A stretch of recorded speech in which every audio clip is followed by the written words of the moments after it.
Ashana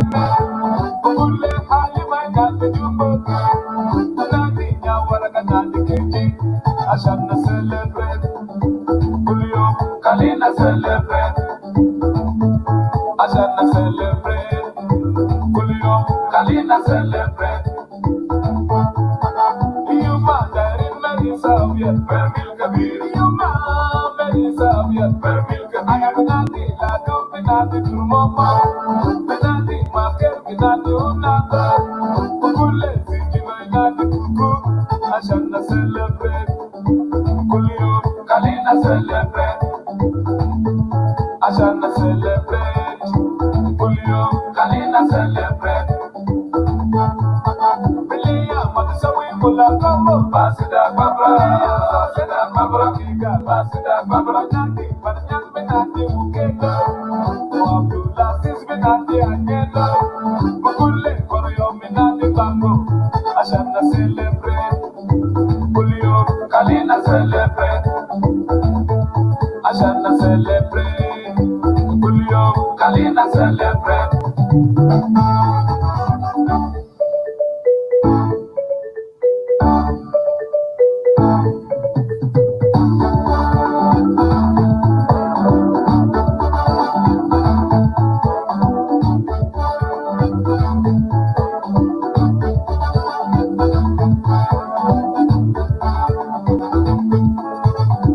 Sabaga, Shemista la Kala, Abizota Nibicore.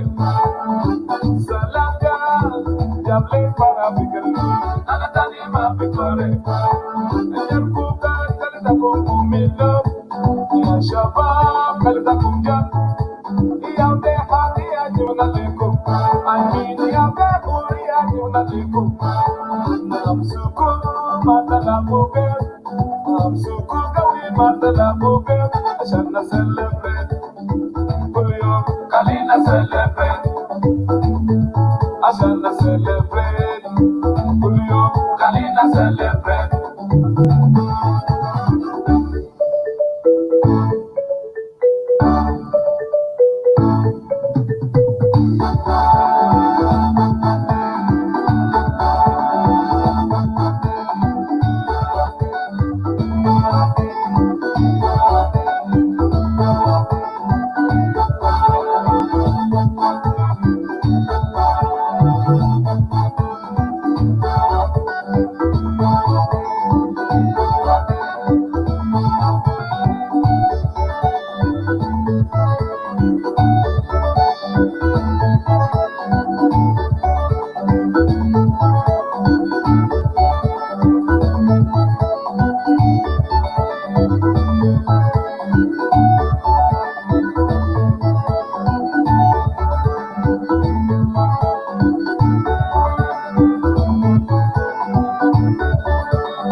All right, guys. Share. I will start in few minutes. So let me give it a time.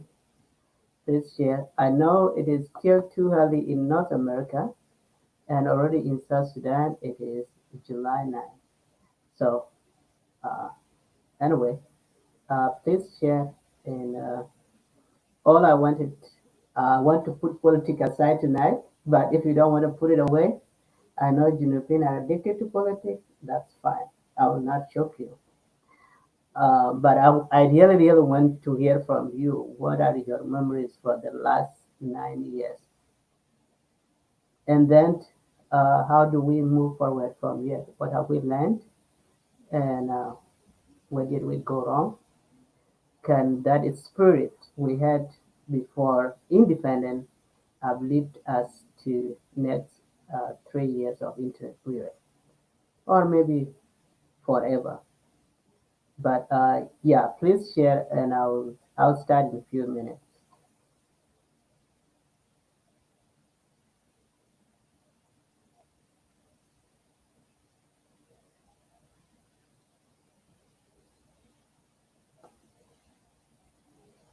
Hey, we're a web design platform called Duda. This is what our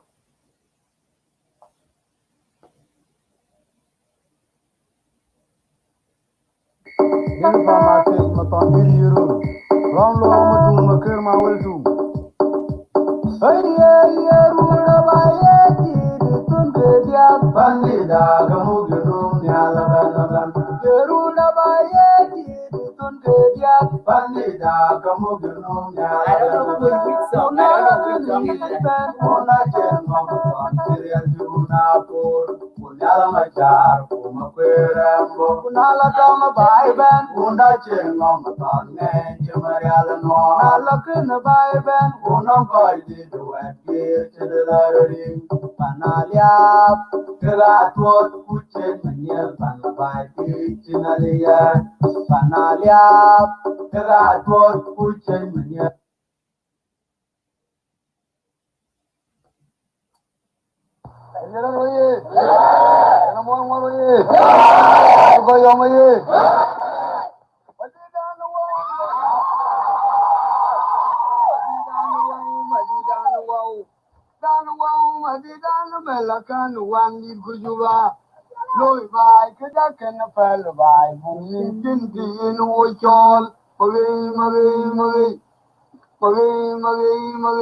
know which song is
All right, I think I will start from here. First of all, happy July 9 to all of us, and happy 9 years anniversary of independence of South Sudan. You have seen the topic.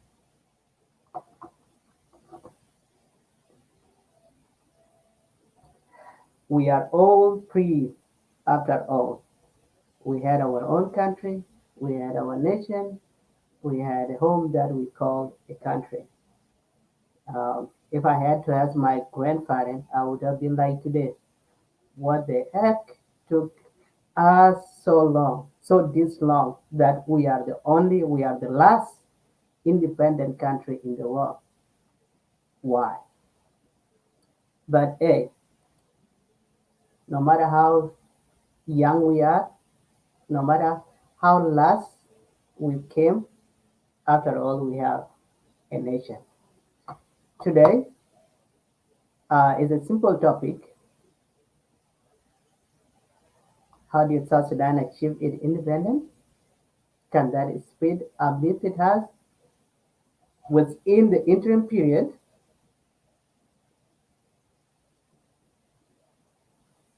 What have we learned? What have we learned? Where did we go wrong to be here at this point? So that's the topic. I have pinned the link. Uh, After all, there are no right and wrong answers.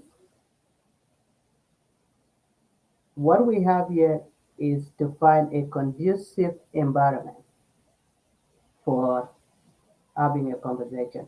That's all. Uh,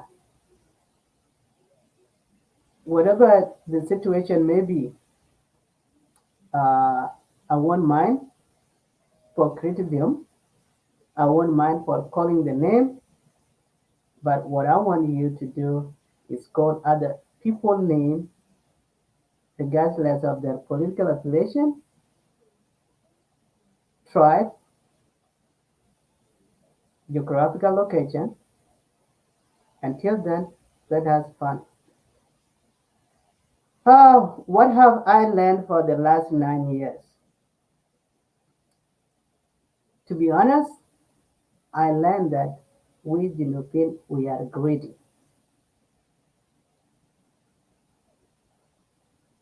not in a term of maybe food, but in a term of politics. And that's what caused us, and that's where we go wrong. Those are my memories for the last 9 years. Other than that, all right. If you want to join the show, I have I have pinned the link. Uh, you can join.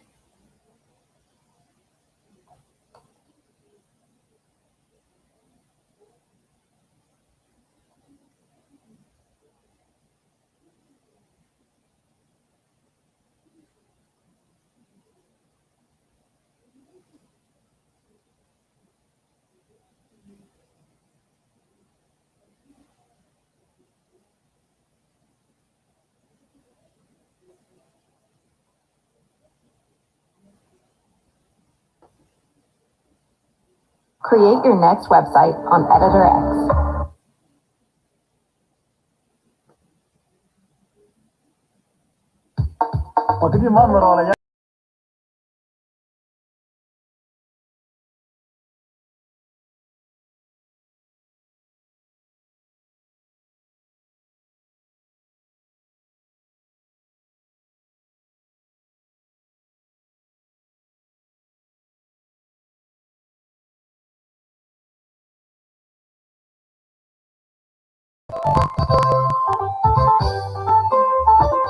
Charlotte, the video is not deleted. You have it on the page. I don't know what you are talking about. We have the video. And you shared it is on social media everywhere. واحنا هسه خاشين للشهر السادس ما صرفنا مواهب. Whatever you want to do with the video, go ahead. We have it. شهر 2 3 4 5 دخلنا لستة 5 شهر صح؟ ما صرفنا مواهب.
Yalian by Jabu Yigin, Yamun Biwa, will be any pinum, a jingin, will be ben Yapinum, a jingin, Roman Maruda Ben Ben, who got your vinum, in an aturot, Gabor Jubal, who put my young dear alive. Yalgamero, with all wood yarn, a wow with my young knee, you know, jump to a lot.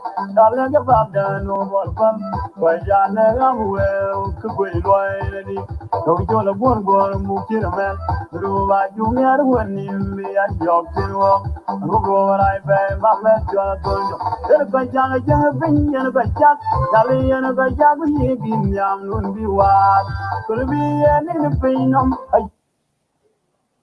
Uh, Chakini Riak Roy, whatever your name is, what if I ban you? It won't do nothing. People like you, they just show up, find a particular song, and already throwing out the F word there. You should have give yourself a time, watch the show. You can't just join and insult. How does that help you in this situation? People like you are the one making South Sudan a very difficult place. It make it difficult to have peace. The first song I play here were for Emmanuel Kembe, followed by Duo. Those are not Dinka. And then the one more song. And here you just came here and dropped F word. Come on, man. Get a life. Ajini, kun ben ben ya binum. Ajini, daman marur ben ben woga jol binum. Tenana turot, kapora jubal, kubukun majum mirial vai. Jal gemro, jol urjal, baba kun majum ni. Ina job dolar, jal naga babdan do borbal. Koi jane amwe, kubui loy nedi.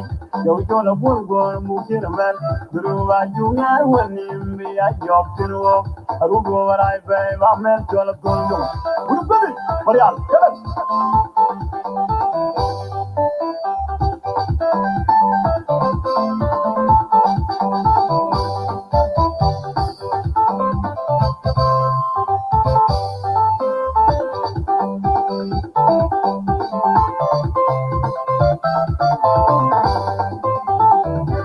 in one yard, the young will be bent your so.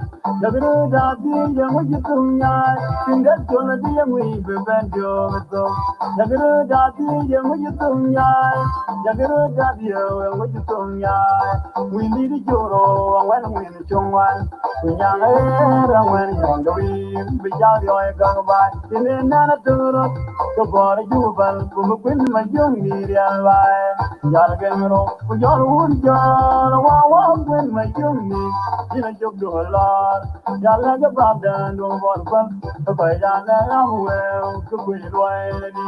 No jola wood, move in a man, through a junior one in the job to a go I bam, I met Jonathan. To my young dear, we be bad job. Yagana, that young, what you doing? You got Jonathan, we be bad job. Yagana Dadi, Yamajunya, Yagana Dadi, Yamajunya. We need Joro, when we need one. When young air, when young we be jolly or go back. In another turret, go for a juvan, who bring my junior alive. Young Gamero, who don't John, wow, when my junior, in a joke do a lot. Yalaga Babden, no more fun. By Yana, well, to be loyalty. Yo yo la bur bur mu kina mel no I junior when me I jog in walk I go go I pay ba mel jo la dum yo mo yang bi yang wi yang e am when yang do wi bur mo yang la kin ko ben wen mo yang bi yang wi ben ab yo so bi ba ben ab ni ti ba na am ni wan di o ti ma ro ya ke jo la ya ke wa ke ba bu ti ko ro ke mo ro wa ani jo den ga mo yang ke ga tin tin den ga bi ni la ba pi ye ba ni ba I'm going to go. I want to go on the law. If I need to have a young guy, when young.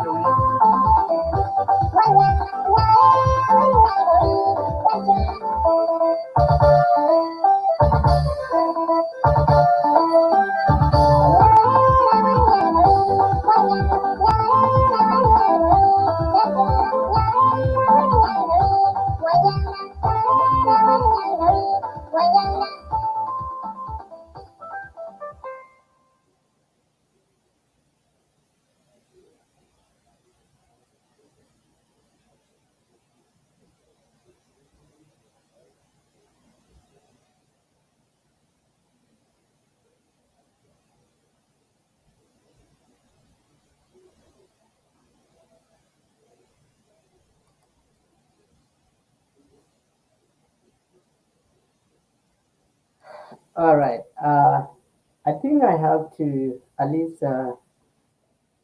clarify something here. Uh, People have been backing us all week and all day. Uh, Whatever I or Madid or rest of my team we said there on our wall, its particular soul is solely my own opinion. It has nothing to do with the Lagos State media. People, I know sometimes people are teasing, some people are trying to be political correct. Hey, if I'm not here, please, the others are solely my own opinion. Two, I believe we have done the video the next day when the incident happened. We apologize for it, and people are still, you know, saying whatever they say. Please get over it, or if you don't get over it, do whatever you do with the whole story and see how that helps you. Okay, that was just a little bit for the past event.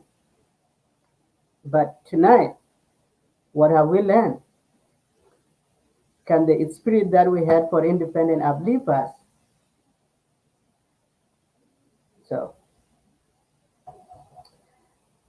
if people have no story, they can.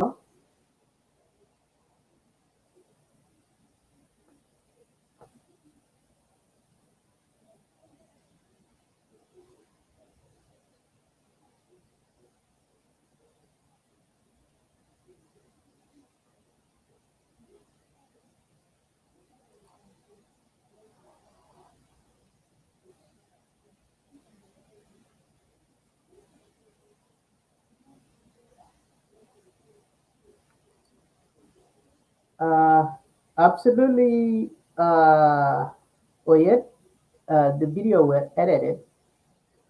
Sadly, nobody actually has asked.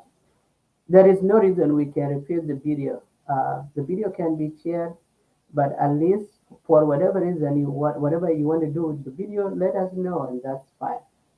Because everything is live, but at least if you are going to edit the video, you have to.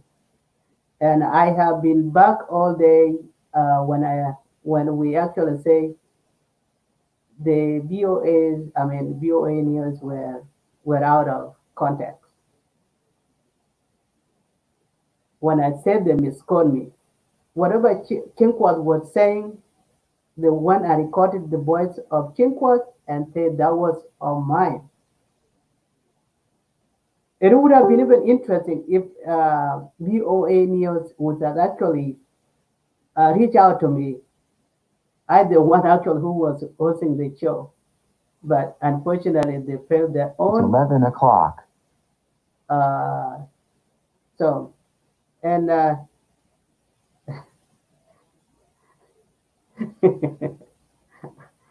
absolutely, Caesar, let them go and do whatever to themselves because, and then people are telling us we are denying. There was no denial.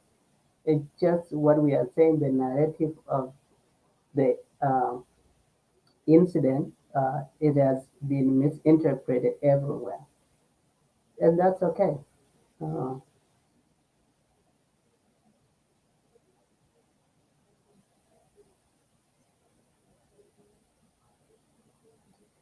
Absolutely will do.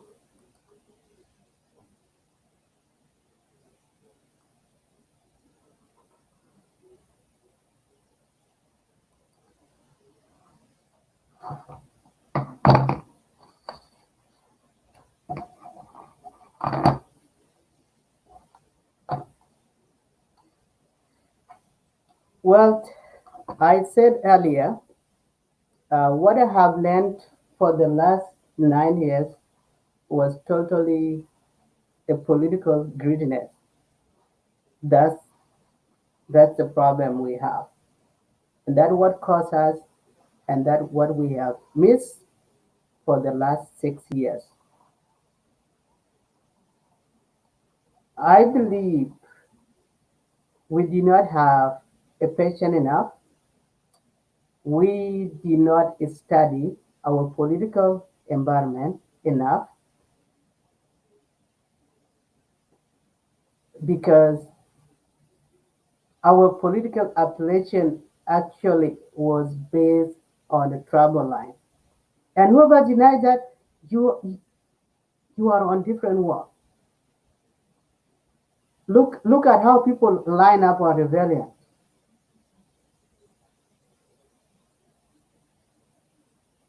If I had to go back to the history, let me pick up from especially particularly the rebellion against South Sudan. I'm not talking during the struggle, which was the SPLM against North.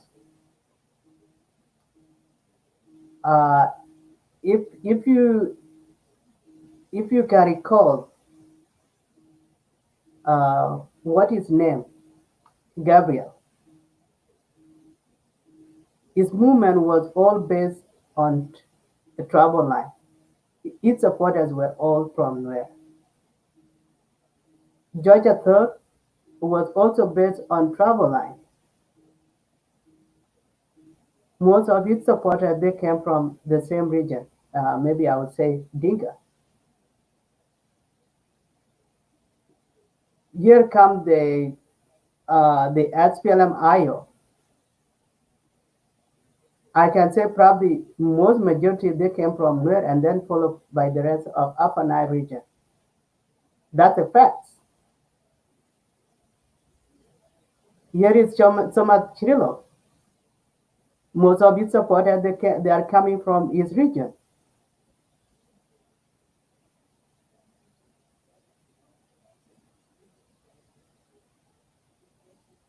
So the fact that nobody actually study what would be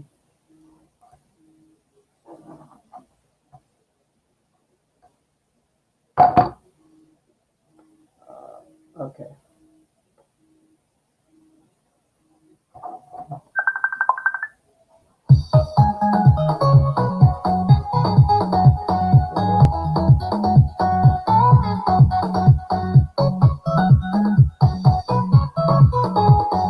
Iran nyaranin mama ken war nyari ganye di kawalan man mi di kawalan ganye nanangi taman nanangi taman jala janno be ku choba we ye tiro we jala wele no be ku choba we ye tiro we di kawalan man mi di kawalan ganye nanangi taman nanangi taman Jolen chumando mama balega nungi nama.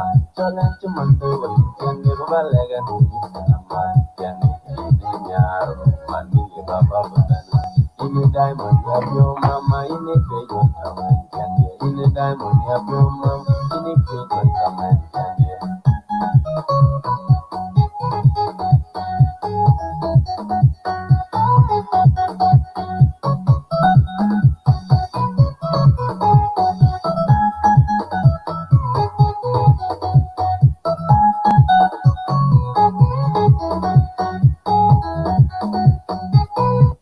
Um, I am actually focusing on independent because the question is simple. What have we learned and what have we missed? And how do we go from here? And if you look at all the other political parties, how they align, with the only exception of SPLM that is creating multiple names, like when you look at it, you feel like probably the name is the problem. It's the only particular party now when you see it's diverse. Okay, everybody want to be in there. But all the other multiple ones, they are aligned by the tribe. They are aligned by the relative. So how do we correct that?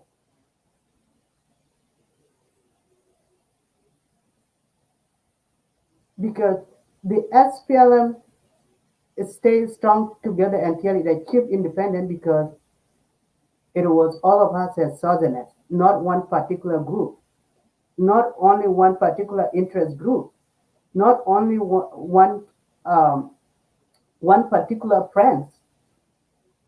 This is what we miss.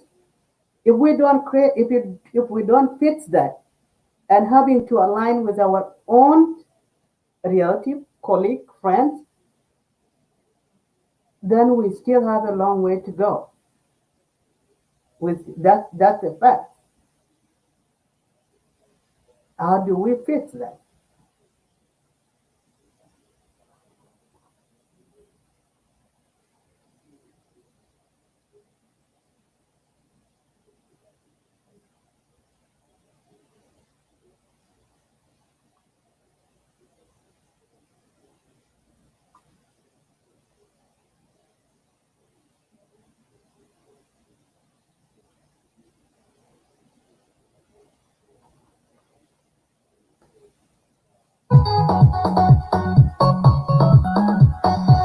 Give me a few seconds. I have to get something.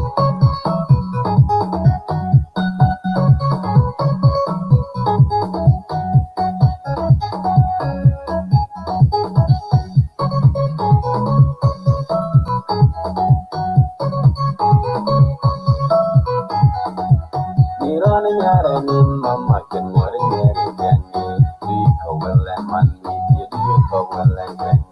Anangitaman, Anangitaman, Jalajan no beg trouble away, throw away. Jalawin,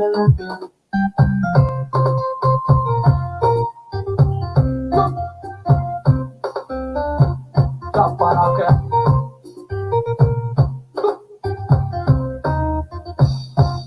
Angika ya yu, Bimanya ya yo, Luitin ya Sinalela yo, the San Lumon, Udai Munikan, Atoniling, Luitin ya oh, Giragunja. Angika ya yu, Bimanya.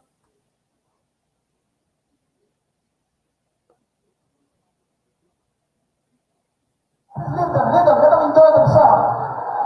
But I'm sure you didn't cause that problem. You understand? Are you going to do what? Give them the capital city to what? Put them in the jail. Don't make that problem.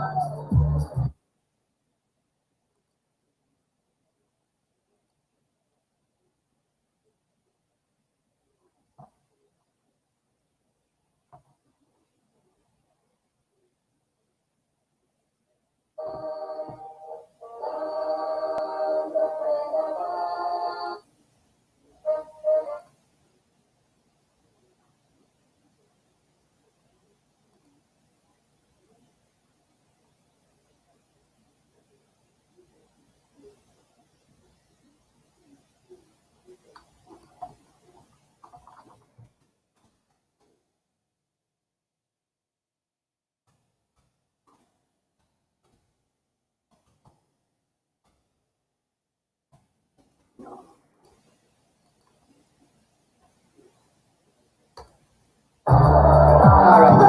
Give me a few seconds, guys. Give me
Hello, what? Happy July 9th.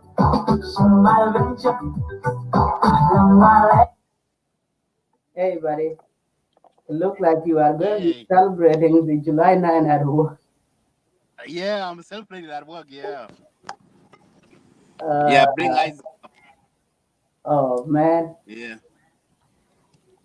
Hey, Awadi, Uh, what is your memories for the last 9 years? What have you learned? well, yeah, bring ice. Hey, welcome, Isaac. Hey, Awadi, Uh, Hello. what is your memories? Hello, Isaac. Welcome to Big State Media. Thank you so much, Abram Madid. How are you? yeah, bring ice. Hey, welcome. Good, good, good. Hey, Awadi, Uh, Hello. what is your hold on, memories? Isaac. Hello, Can you put Isaac. on Welcome to Big earphone? State Media. Thank you so much, Abram Madid. How are you? Hey, welcome. Madid, I think there is echo. There is is that echo you? going on. I don't know what is going on. Okay, that was Madid. Thank you so much, Abram Madid. How are you? Okay, maybe that's me. Just one. I think there is echo. There is echo going on. I don't know what is going on. Okay, that was okay.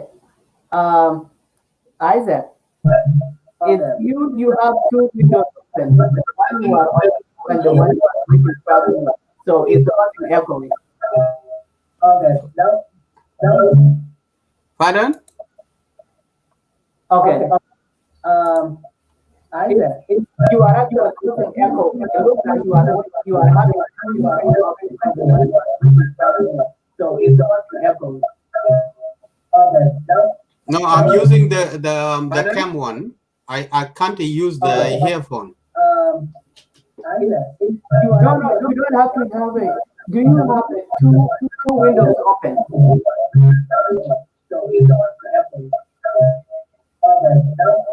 I'm using the cam one. I can't. No, I'm only using only one. One window. No, you don't have to have it. Do you have the two windows open?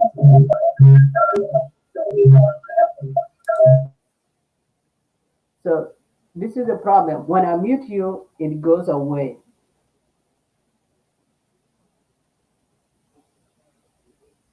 What? Yeah. Okay. Much better. There you go. Thank you so much, Abram. How you going, man? I am doing well. This is Peter Abram is coming back. Yes, happy July 9th to you and to all Southerners.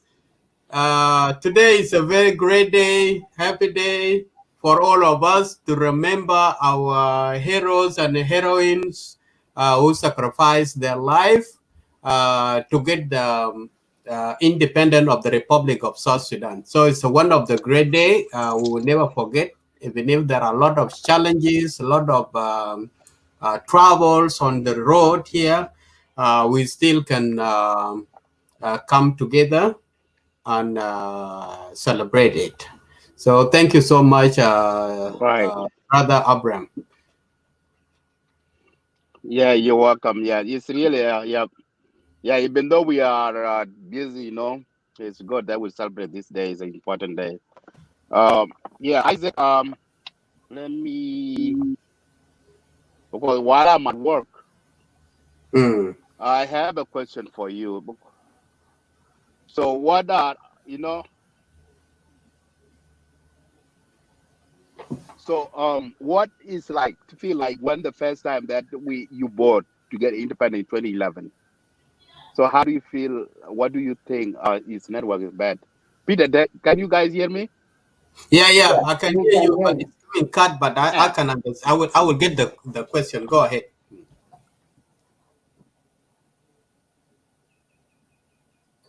Okay, Madid will be back in a second. It's all right, Peter. I believe Madid was asking, how do you feel the first time when you voted for independence and once South Sudan became independent? And now, how do you feel? Peter, thank you so much for the hosting this show. It's a very important day, as I said it, and it's also a set time, a set moment today.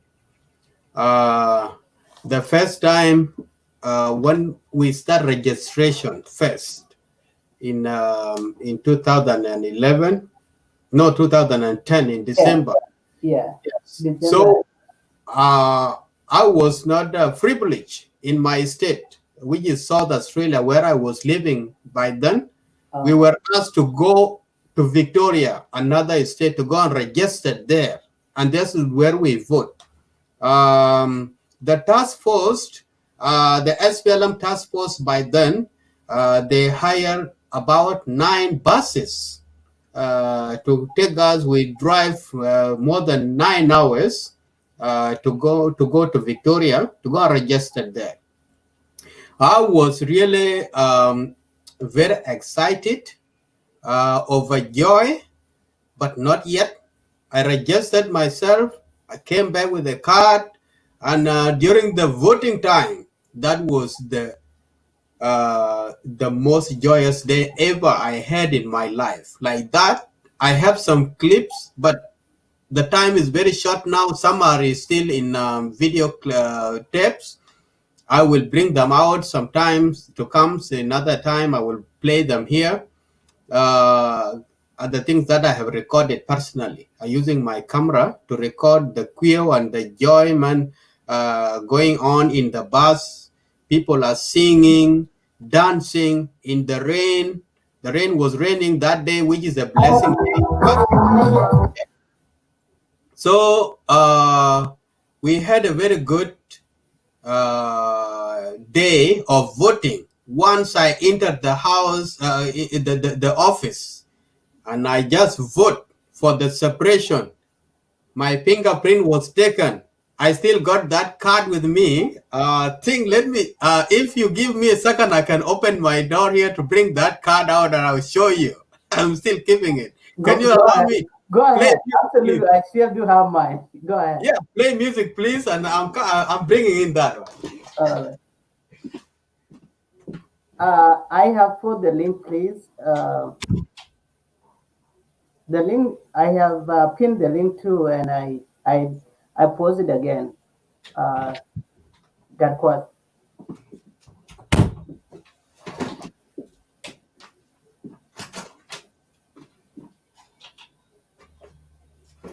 Actually, to be honest, I know some of the people actually who actually vote against for independent while they were in Khartoum, and now they are giving us a headache.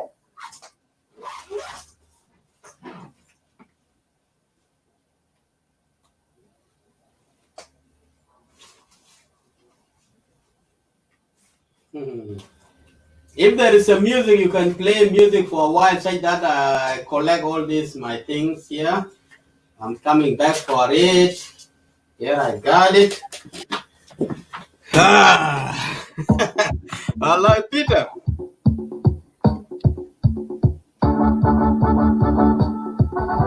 There you go. For those who doesn't know, actually, what was that registration card to make this country a country today? Thank you. So, it's celebration, man.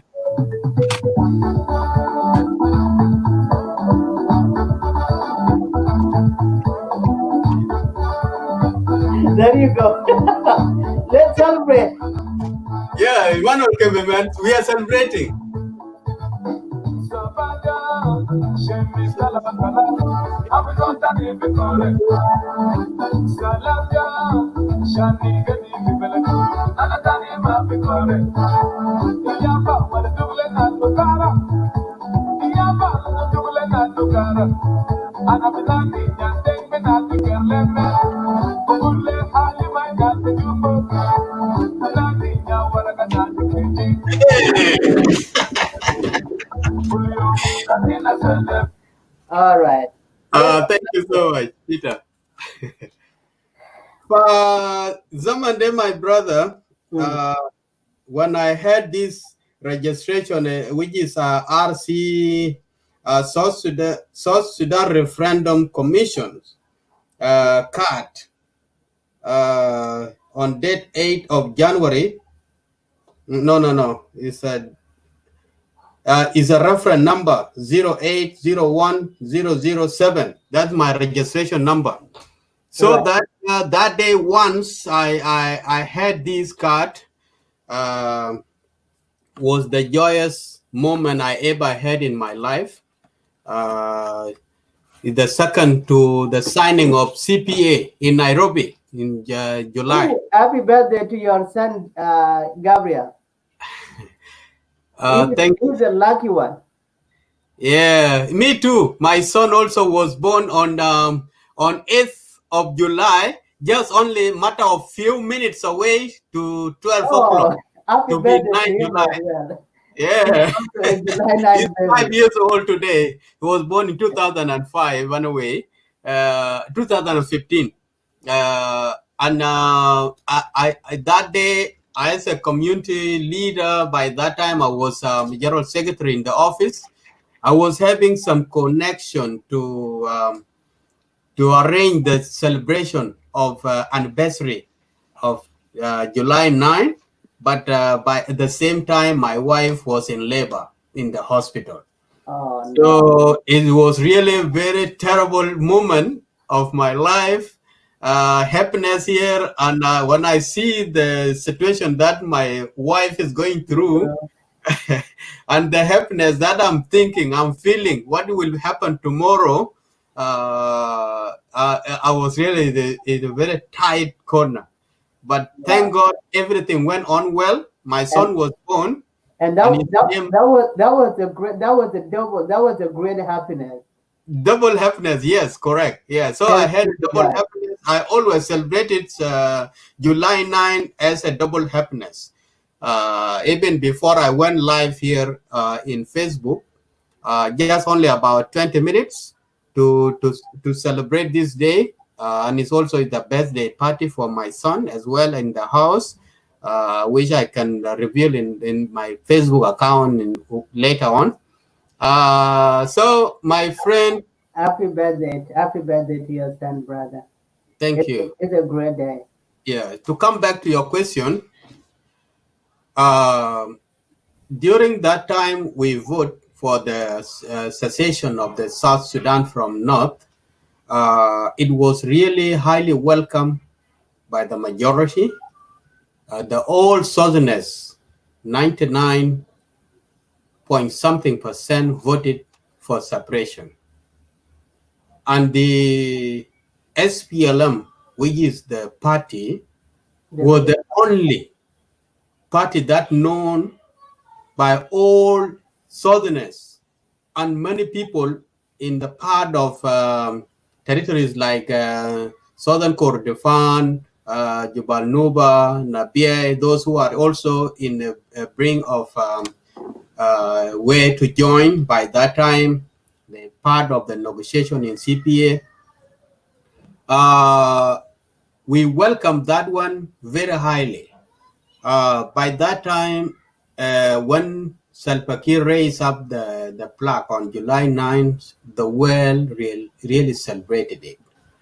Uh, yeah, and I was, not in only us tears. South Sudanese celebrate, it was entire world that was Entire world, I know. I'm coming to that. When I saw the flag of South Sudan being raised in New York among the other United Nations flags within the capital, I saw the flag of South Sudan going up with our national anthem. I just shed tears, and it was a tears of joy, not a tears of sadness. But currently, today, I have a tears of sadness. In 2013, when the country fall back to war by itself, very, very young country, very rich country, has just destroyed itself in an unknown or is unnecessary conflicts that if really the judges, if you go in the court with these cases, if Salva Kiir and Riek Machar come in the court and they place down the reasons or their how why they wage war to each other and all this stuff, they won't win this case. Both of them, it's totally meaningless. And those who died for this country, they didn't die in vain. So I'm not happy. I'm happy, but I'm not that happy 100%. Because the way I see my country, how it's going and how the people are still suffering, especially during this COVID-19 crisis, we have seen worldwide how the government is helping their citizens and how it's been handled within my country. It's not that 100%. So I can say I just celebrated in my heart, but not 100%.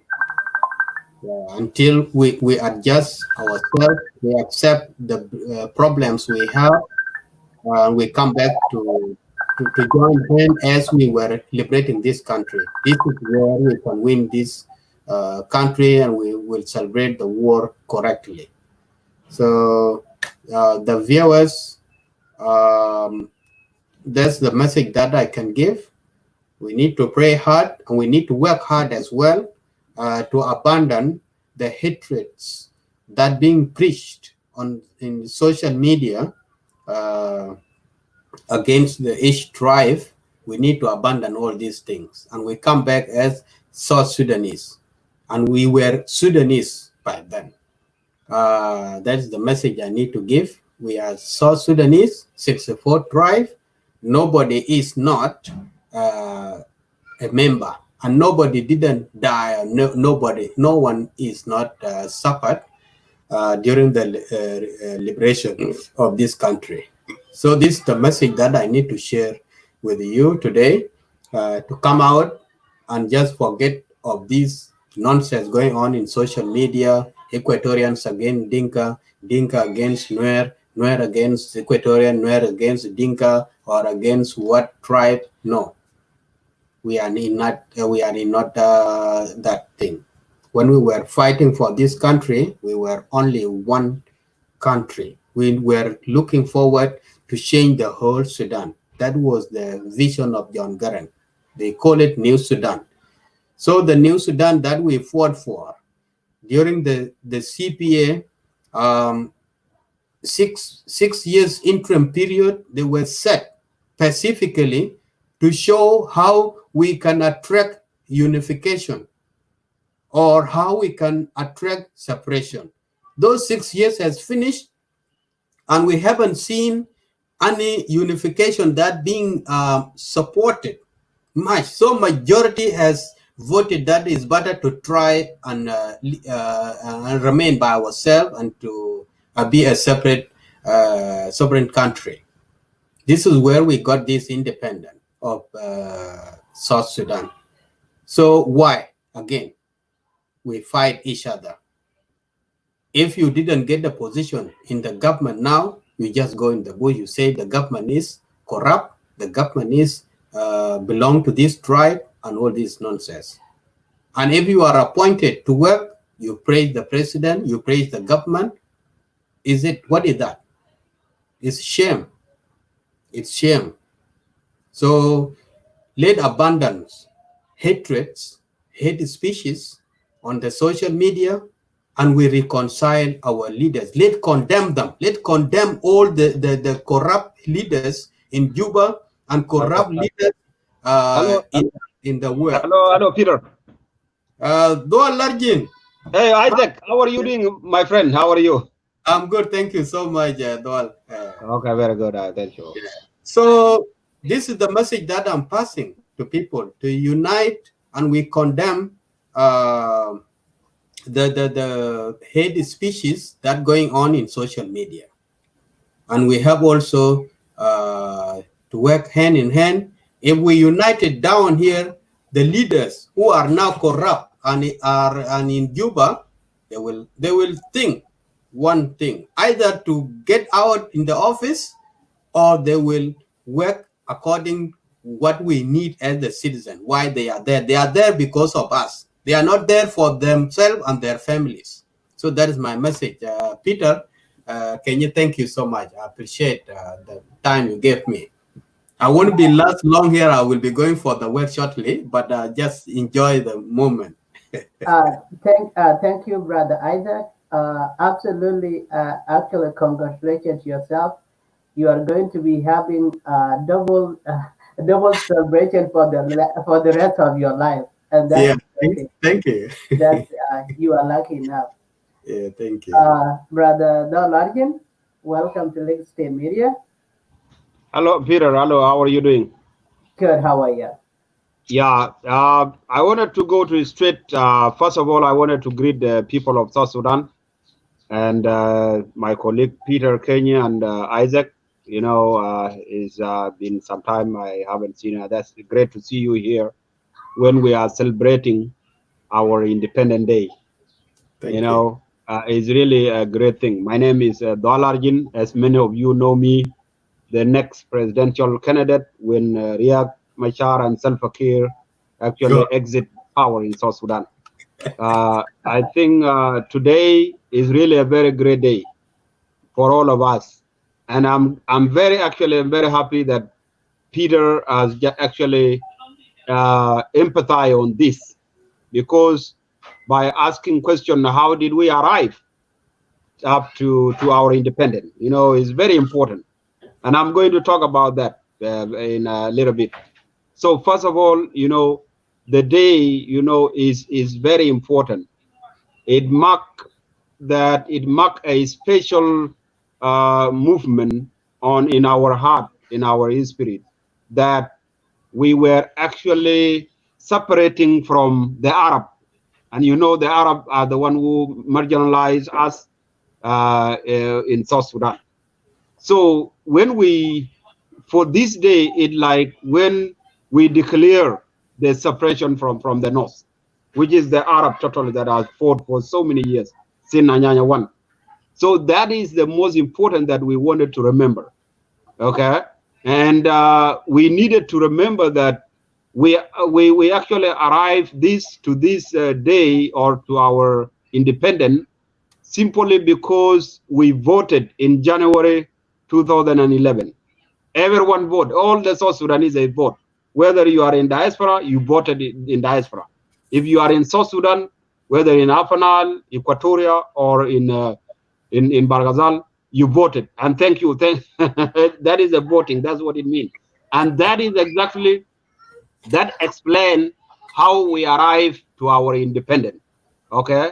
That is what made us. Don't let be cheated. A lot of people, they say, oh, we liberated the country. That is not. Yes, we fought, but actually we won the country by voting. So when we vote, we arrive to the independent. That means we are separate. We are recognized worldwide that we are a nation, a country of having independent right. That is one. The secondly, we can also remember it as when we voted together, a lot of faction, so many faction came together. When we were fighting with faction, military faction. To read SPLA faction, most of you know SPLA faction divided into two: the Torit faction, the Nasser faction. So when we get our independent, all those two factions unite together and they form the government in Juba. And then the other thing is that we have SPDF, those troops that were actually alongside with the Arab, and they were actually Southerners. They also joined, and they were led by Paulina Matip. They joined in 2006. So that is why we came to actually together and raise our flag. Internationally, it was known in New York. So we become independent. Now, for us to remember, there are very important things to remember in the struggle, because there was a struggle involved in this. The military, as I told you, SPLA has lost a lot of human capability. So many soldiers from Apanal, from Bargazal, and from Equatoria. So a lot of people actually lost. There was those who sacrificed themselves, they fought, and then they lost their life. So many people. We need to remember them. And those civilians that were actually contributed everywhere across the region, we need actually to remember them. Many civilians will just only have their farm and the animal, so they were feeding the soldiers. That is really very important. Sometimes they can help even carry the military hardware, you see, to places, from places to place. It was very important. Those are the things that we need to remember. And we don't forget our friend, allies, okay? Like United States has played a very big role in the independence of South Sudan. The other allies, the African Union, the IGAD countries, all those things, we need to remember them. Most important thing that I wanted to actually emphasize here is our local leaders. This independence is not for nothing. There was leaders who fought for it, the leaders who thought for it. That is what I wanted us to, and those leaders that thought about it, most of you now, some of them, they are not even seen in the history. And I wanted to share with you some names. Those people who actually from long time ago, during the formation of the SPLA, who are these people actually who have ideas and who thought about this for us to get it, or for us to arrive to this independence, or to call it a country. First of all, the thinkers, those who actually argue during the formation of SPLA in Vilfarm in 1983, I'm not talking about Nyanya 2 or Nyanya 1, but there was people actually at the formation of the SPLA, because the SPLA was actually the movement that actually helped to arrive to the independence. So there was people, and these people like Akwadatem is one of the leader actually who actually thought about independence and arguing for independence of the South. There was Samuel Guy Tut, Samuel Guy was one of the ringleader who actually, they were called separatists, leading the separatists in Bilpam. So Samuel Guy was the leader of those one, arguing for people of South Sudan to separate from the Arab. And Abdallah Shualdang was a military general who was also supporting the separation. Gordon Kangshul was the leader of Anyanya 2, and before even the SPLA. Okay, so was also, there was James Bolkur Lokurinyang Lado is one of them, also is a separatist. And then there was Joshua Genkor is another guy, and there was Gadjewi, another guy, General James Tablier. Those guys, they were, the reason I named those guys is because they stood in Bilfarm that there should be a separation of South Sudan. That is what they stood. And then there was a group when Carbino and William Nyon joined them from Bur, that is Mia Arba and Mia Kamsa. Okay, so when they joined those guys, the separatists, they have different agendas. So they have different agendas, and even John Garang, when he joined, John Garang has a different agenda. So there was about 7 people having a different agendas, and they wanted to beat 10 people. You see, that was a problem, Usually, majority matter. Because majority, what they say, sometimes if you overlook or you undermine it, it can become a big problem. So these 5 guys, like John Garang, William Nyon, Salva Kiir himself, who is the president right now, Carbino Kwany, Arok Ton Arok, those group, they come with argument that they insist that actually they are calling for no separation. They wanted a united Sudan. New Sudan. Yeah, they call it United Sudan by then. Yeah. So you see, we have two groups, and that is why you see it took us a long time. We could not win militarily. If there was no Well, this division, Dog, the issue is that argument actually shaped the status of the SPLM SPLA because there were two different groups that have two different ideologies. And up to date, yes, Junupin can recognize that those of Gaitut, Abdallah, they they they all fought for South Sudan. But back in the day, the SPLM looked in different lanes, and that's okay. We don't have to have the same opinion. The more idea we have, it change. It actually change the course of what we are trying to achieve. With that being said, I don't think there is a denial. They have also text part and also uh, they have hand in the making of South Sudan. That's okay. But then now with all that, can we actually transfer that spirit to current situation? So no more rebellion. Yeah. yeah, One point also I need to add to Peter point here.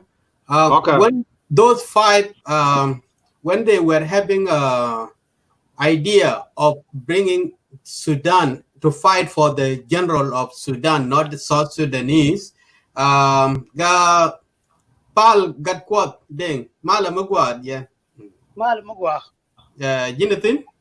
kutwa la red mo Oh, thank you so much. Thank you. Welcome to the show. So, thank you why very they much were the idea of fighting for the general or the whole Sudan was to get more people to mobilize the whole Sudanese to join the movement to overcome or to weaken the government by then in the country. That is the reason. That is the big vision Garang was having. And from Anyanya 1, those who have been fighting for the separation was very hard. They failed for it. In 1972, when they signed agreement, there were some agreement that they really signed and they hope can go to secession of the country. But lastly, it failed. And there were people who were opposing from the Addis Ababa agreement. These are the Nyanya too, including those of Gaitut. They have been in the bush. Even those of Pagana Mum, they were been Nyanya too, because they were not happy with the agreement signed in Addis Ababa. But Garang visions, he tried to mobilize everyone. That's why we were having Nuba on board. We have those of Southern Kordofan on board. We have even Eastern Bank. We have seen he made an allies with Mohammed Margani in Eritrea, and he just go also and ban the fire in Western Sudan, which is Darfur, such that to make the government weak and bring the government on the table to negotiate. And the negotiation was really very complicated. It's really very complicated, such that we can get out in the hand peacefully. Isaac, Yeah. you know what, my brother Isaac, if you really study about contradiction in social science, usually contradiction itself is a war before even it broke out. Yeah. So when John Garang say that is going to have a vision of uniting Sudan and people to fight along that line, so he's not only contradicting, it is confusing. And when confusion comes, is always a war. One is confusing. You see, there are two things here. If we mobilize the Darfur, the Nuba, the other thing, to unite with the South and say that after we gain the South, then we abandon them. Don't you think is another calling for another war? That is one. Secondly, if he's not calling for separation, maybe he really mean it that we are going to actually unite with the Arab and have a one country, but how will we do it with a different culture, different religion? No. So There's it one was thing I want to say, Dual. hold on. No. I want to reply just briefly. Leaving behind the Nubians and those they were on the table in the CPA.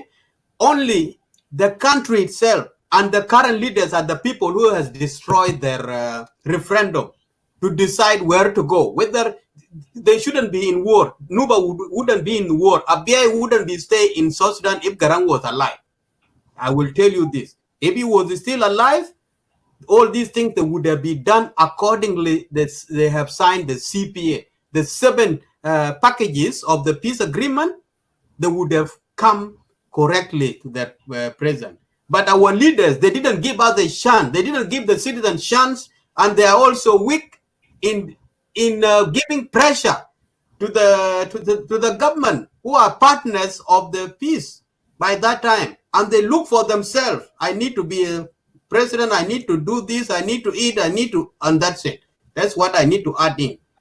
And that is where we are going right now. This issue of it is my time for me to eat, or my Yes. family, or is my tribe. Yes. This is our time for us to eat. This is one of the factors actually destroy the unity when we Correct. talk of unity of South Sudan. Because, and I tied it with tribalism, because right at the beginning, when we created a constitution and tried to go to Juba, like people like myself, so being educated from the West, I went directly to Juba to build my country, to use my skill in any capacity. And I worked in education, most of the university, in army. I was really very busy in Juba. Okay. So the thing is, what happened is this, what I was seeing is that there was a tribal system, institution, national institution that were supposed to be national. They were tribalized. And that is why I see like tribalism was transferred from villages to the government in Juba. So that is what affected everything that we can have. The SPLA disagreement was actually always, they don't disagree politically, they disagree on tribal line. Okay? And then the war, the tribal war got out. And then this issue of, now if you are a minister in a ministry, then you say now, oh, God bless us, it is now our time for us to eat. And then you employ your cousin, you employ your brothers and your in-laws, every ministry. So, and you have seen it even right now, right now as we are talking, like people like IO now has clearly displaced this, like Riek Machar employing his own wife and then his cousin and all that, and Salva Kiir, Taban, everybody you see, they, go to Waniga, Rebecca Nyandeng, all those things, it is their cousin that are around. And this idea, they got it from, it is my time, it is our time for us to eat. Okay? Even you, I give it to you now, and then you begin calling your people, that is my time to eat. So that when you get out, then whoever come, it is their time to eat. So the country actually is held hostage by tribalism, you see.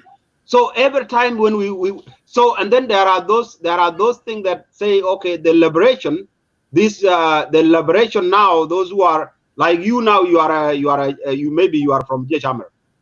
Then when you go there and then you find another Jeshamer of you, then you begin saying, okay, we liberated the country because we get a chance. Then you liberated the country, and then you have a right, everything. You have a right to killing people. You have a right to torture. You have a right to loot the money. And that is why a lot of money got disappeared right at the independence. We have money from donors, I think was about, when we were there, it was a scandal about $4 billion disappearing. That money was given from all over the world to reconstruct the country, South. So like school, institution, road, but the money just disappeared. Okay.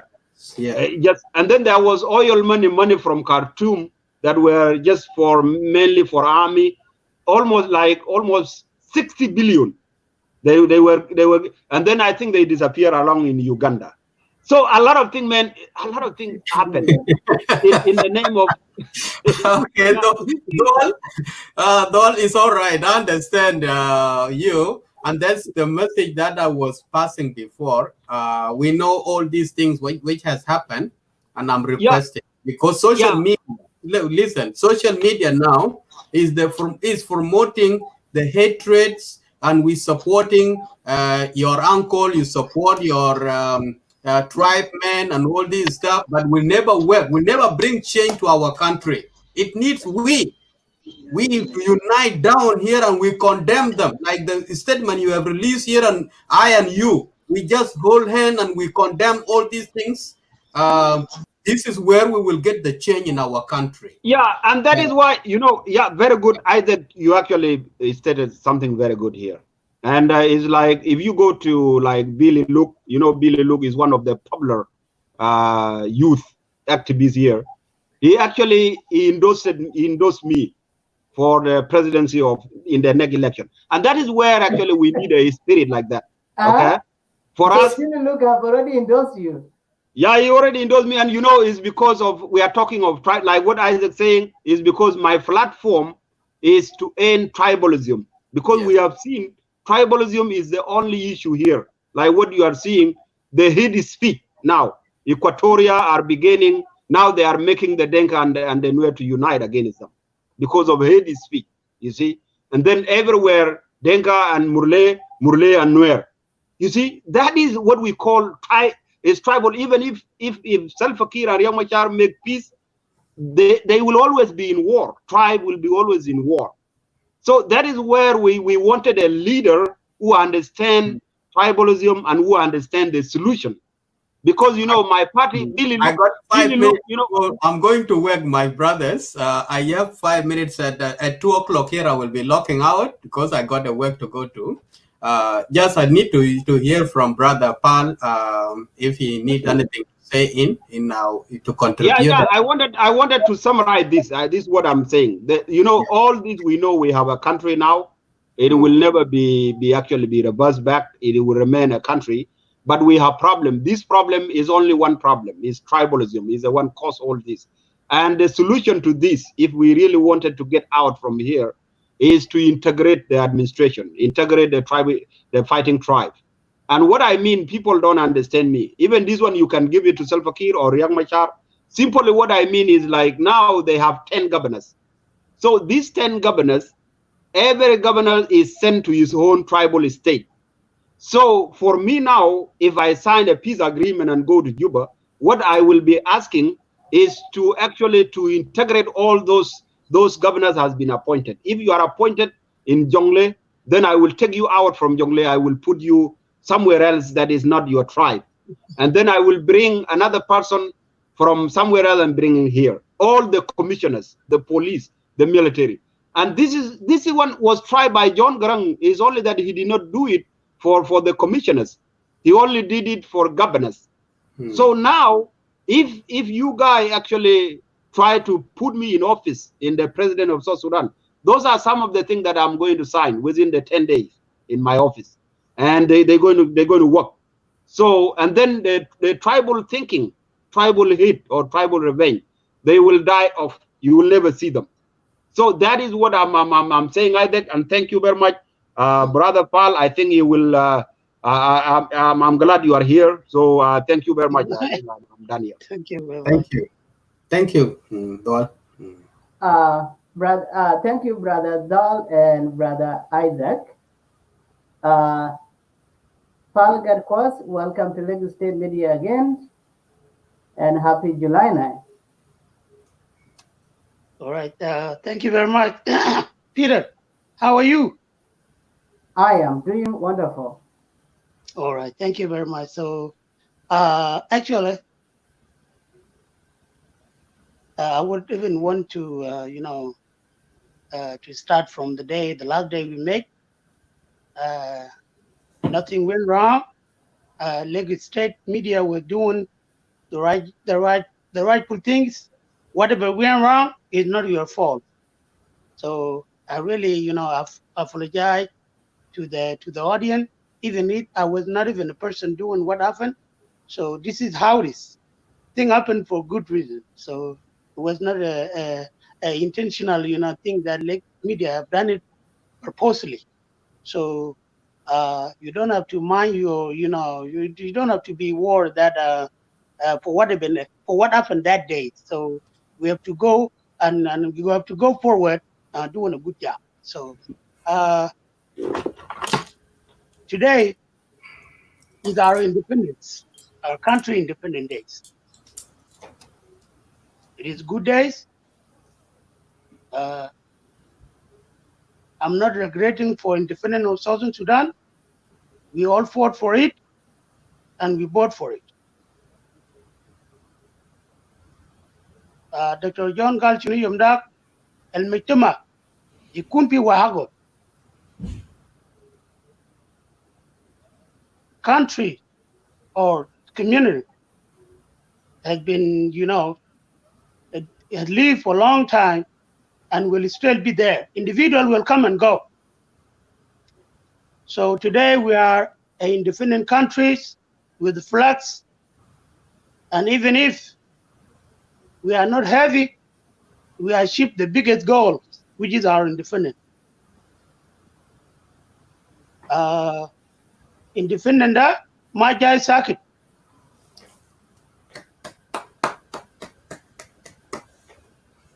Correct. Not bumurba kura min Rumbek, min Warap, min Awil, min Wow. People walk long distance to come to Ethiopia. Correct. For military training. Finab bimur pisiga kaman. Pijan, Wayan. And these people had contributed for their life.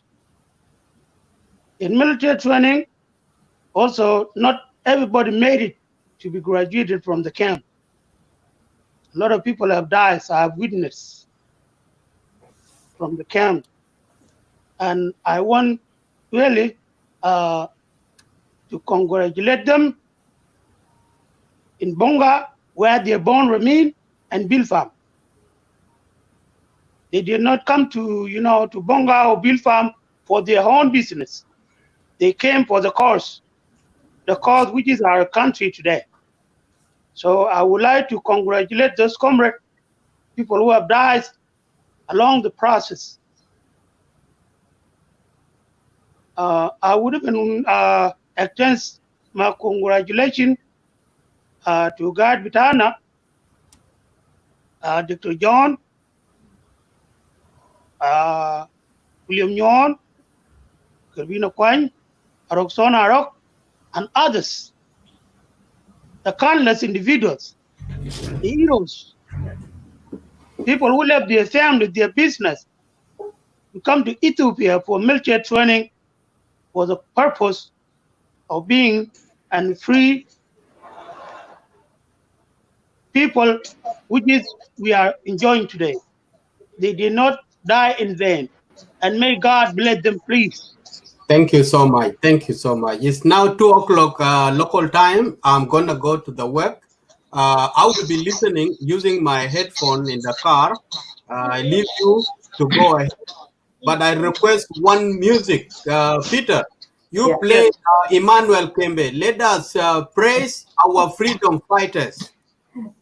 Can you play that music after Paul Gatkwat's speech? Because Paul Gatkwat has touched my heart. Not celebration. Can you play for him, please? All right, I will. I can do that. Can you play for him, please, Peter?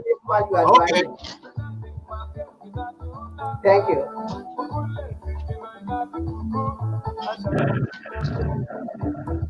All right. Good night, brother.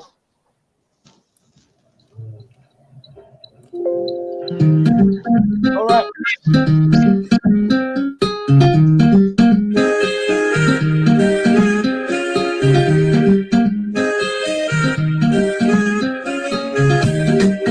Let us pray for our freedom.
the freedom. Many heroes On the way. was along the way of freedom.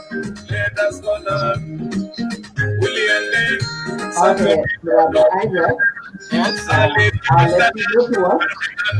Uh, just make sure you listen only and don't waste your show while you're driving.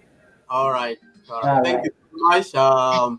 We have to remember our fellow comrades who fall along the way of freedom, fighting for the country that we are celebrating it today.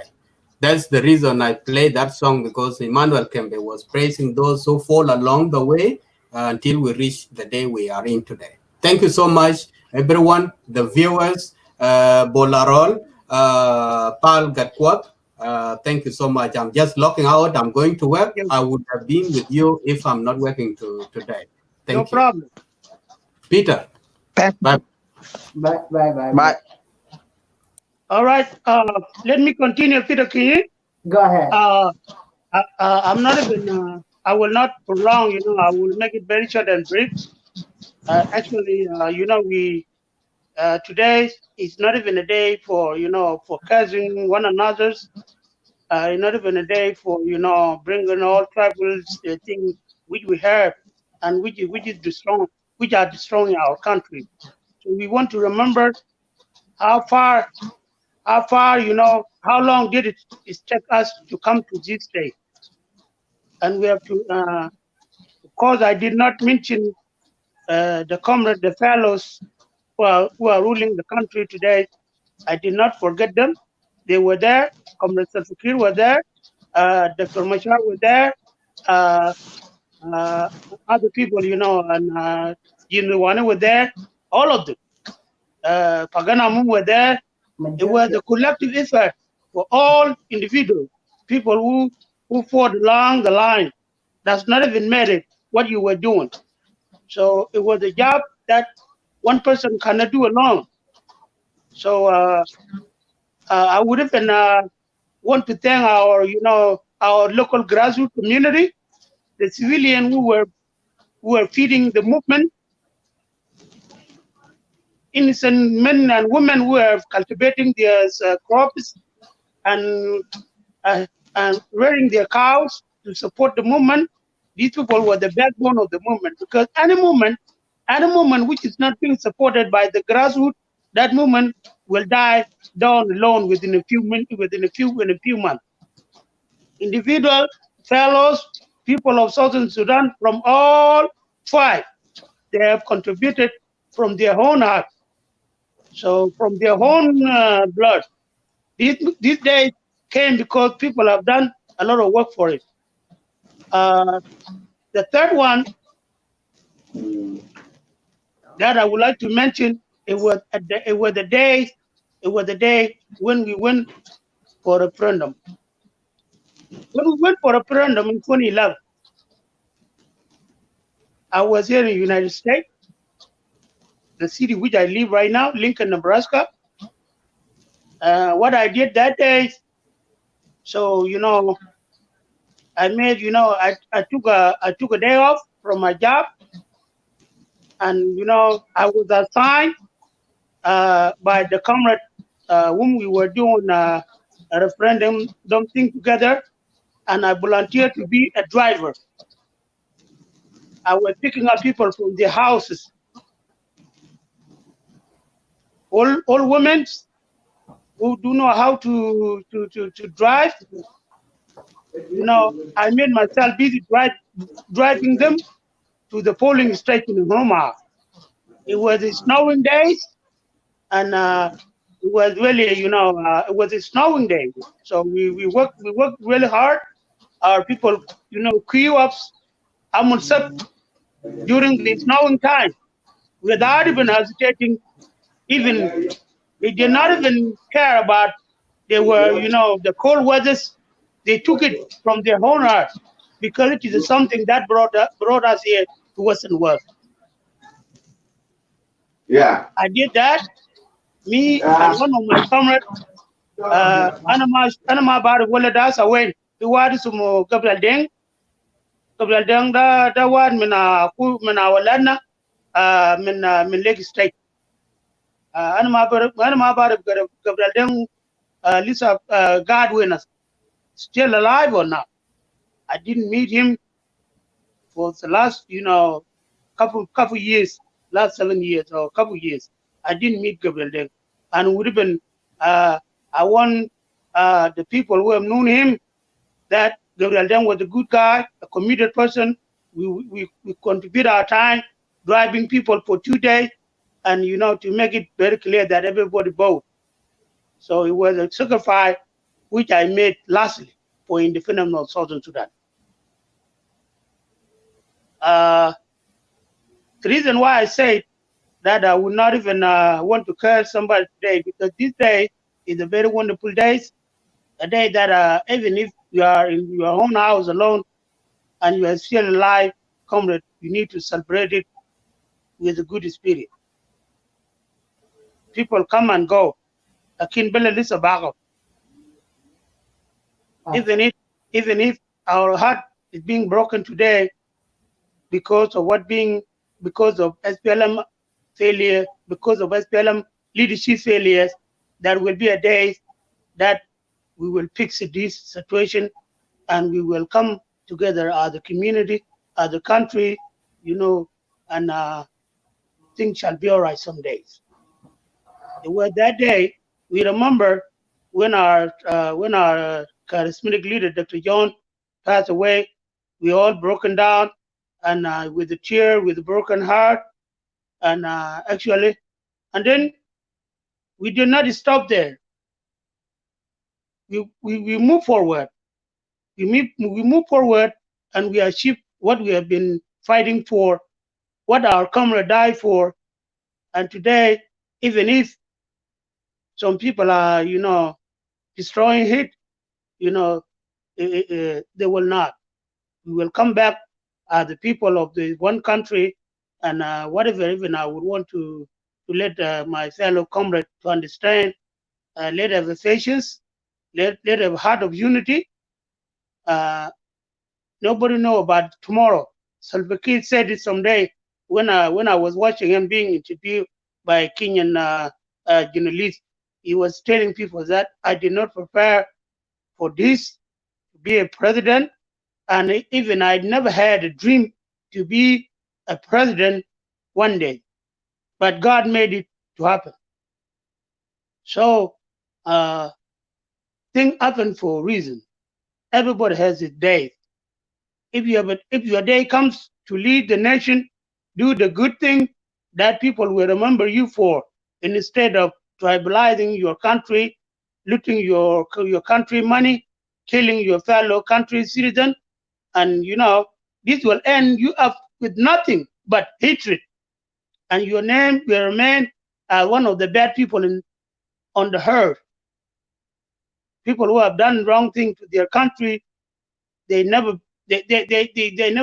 made any achievement, So I would like to stop here. SPLM had made it, work hard, mobilize our community, and then champion our independence. So even if today there's a failure, it is the SPLM failure. The reason why our civilians are fighting is because of SPLM failure. Reason why our community are dying from hunger, it is because of SPLM failure.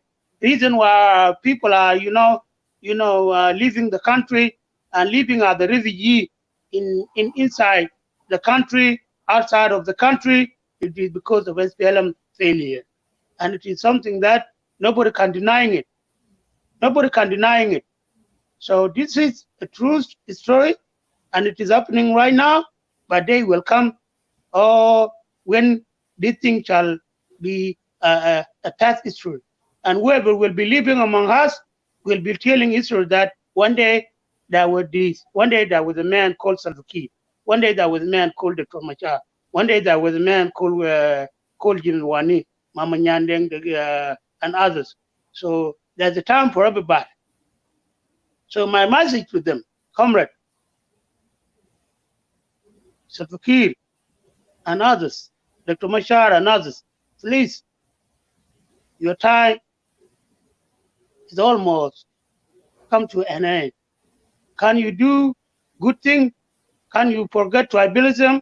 Can you bring people of Southern Sudan together? Please, can you mend it, the tone that and the old shame that you brought to the SPLM in the name of our country? This country is not your country. It is all people country. You will die, and this country will remain. So I would like to stop here, and my message is to all people of Southern Sudan to have a courage, to be patient, to work hard, do good job, and make sure that this country is your country. It doesn't matter what kind of level you are. You are a civilian who have no, you are a civilian who do not have education. It at least a guard. It has all in the lock da, it has all into my imkanat. Gulu lock, that's all into lock the Nile of Sudan, into imkanat, into Abgad, into children who is someone that is supporting the movement, is someone that has a foundation. Lock is the foundation. So it's what support the movement, and you, the people who are suffering today, because there's no any hospital, no roads, no education for your children. Please, they will come. They will come, and I'm not forgetting you. I'm not forgetting you. They will come.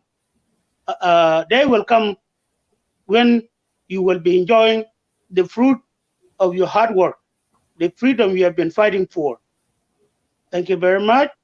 And God bless all of us. And thank to the Lake Media for the courage, for fairness, and for, for being a responsible media. So let us work together. I would like to stop here, and I'm celebrating this day. You see me wearing my paper suit with my blue sheet. This sheet means Subat delivered. Okay, and I'm in Subat. This is the day which I am remembering all my comrades and my community from all tribes who fought for independence of this country. Thank you very much. My name is Falgar Kos, and I will be with you day and night, people of Southern Sudan. Yeah. Thank you so much. Okay. Thank you, Brother Paul. It was nice to see you, and happy Independent Year. Bol Arol? Bol? Bolarol is on. Bola, can you Yeah, Bolarol is on. Yes, can you pull your camera up? Okay, go ahead. Yeah, Bolarol is on. It's on, guys. Hey, Okay. I know it's morning in I know it's morning in Midwest. Something loud, almost Midwest though. I'm in West Coast. Okay. Yes, it's morning for us. And I've been listening for this Lake State media. But my concern is, I try to get more ideas, all this stuff. I keep going back there in Africa, back here. I'm in Washington State. If you guys know, maybe my brother from Nebraska. I got my people in Nebraska. I don't know about you, Peter Coney, but I live in West Coast, 23 years. I'm in Seattle, Washington. So to tell you about all myself, I'm from Warab State. I know before my journey from 1986 to Ethiopia until to came back in Ethiopia, seeing Magisa Mariam. That's Magisa Mariam. That's the government from Ethiopia at that time. From that time, I moved on. I came back. My station was Buma. If you guys know, Bolmadu was holding the Buma. In 1989, I'm the one captured Capoeira. to Torit. So we came on. Those Capoeira and Torit, I mean, I don't know whether you guys been there or not. This government right now, since we got our independence, we have a lot of corruptions. And corruption now turn into tribalisms. And tribalism coming like sublocation. Try we having 32 state. You know, I went there 9 times since I've been in America right now. So I've been listening for you guys for all these state, whatever you guys talking about. There's something, somebody mention it and then back up on it. We know that our government is not perfect. It's bad. So why people that we came in abroad, let me say Canada, America, Australia, no matter what, New Zealand, any state, any continent, we came in. Nobody offered saying that, hey, let's do this in one general. No, I cannot describe, say, Equatorian, Nuer, whatever, whether Denka, whatever, all this stuff. Nobody offered to say that why our country get this situation. Nobody.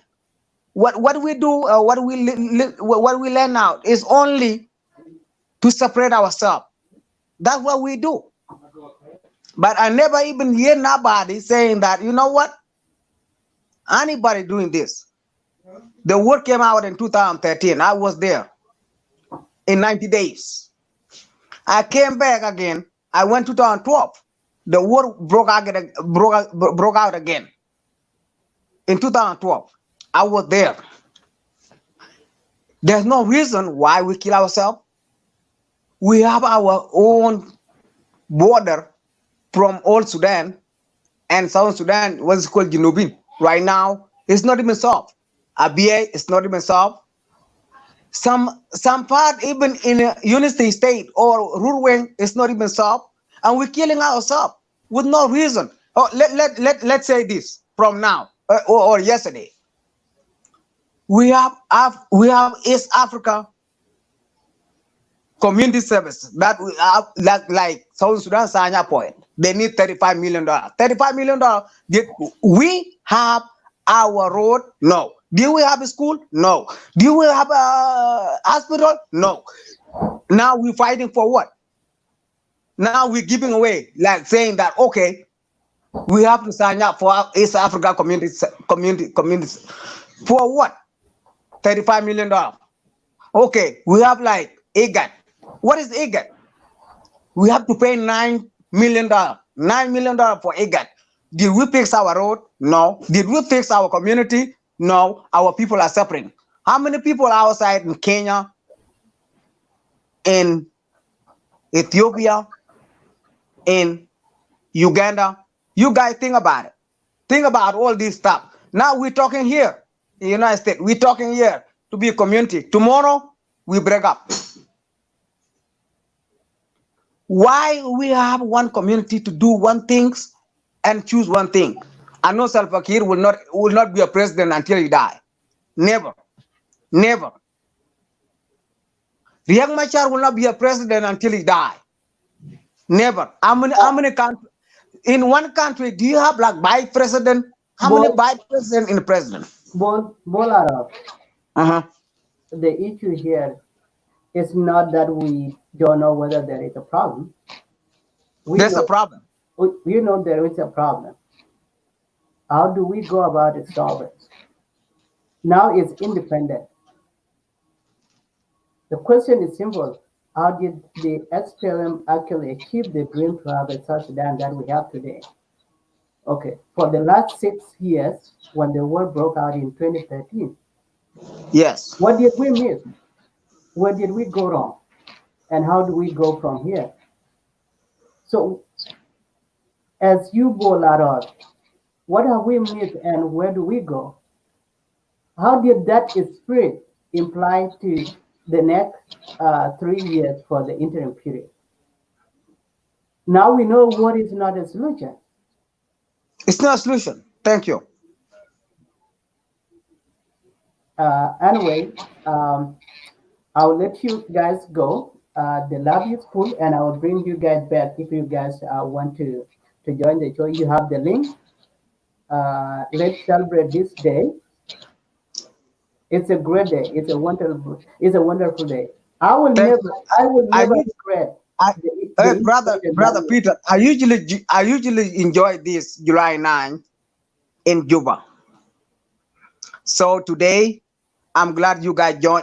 I'm glad to join you guys. I usually listen online. That's it. That's what I do. But today I don't know what makes me to contact you with Fal. I know Pal was in Nebraska. He talked very good though. So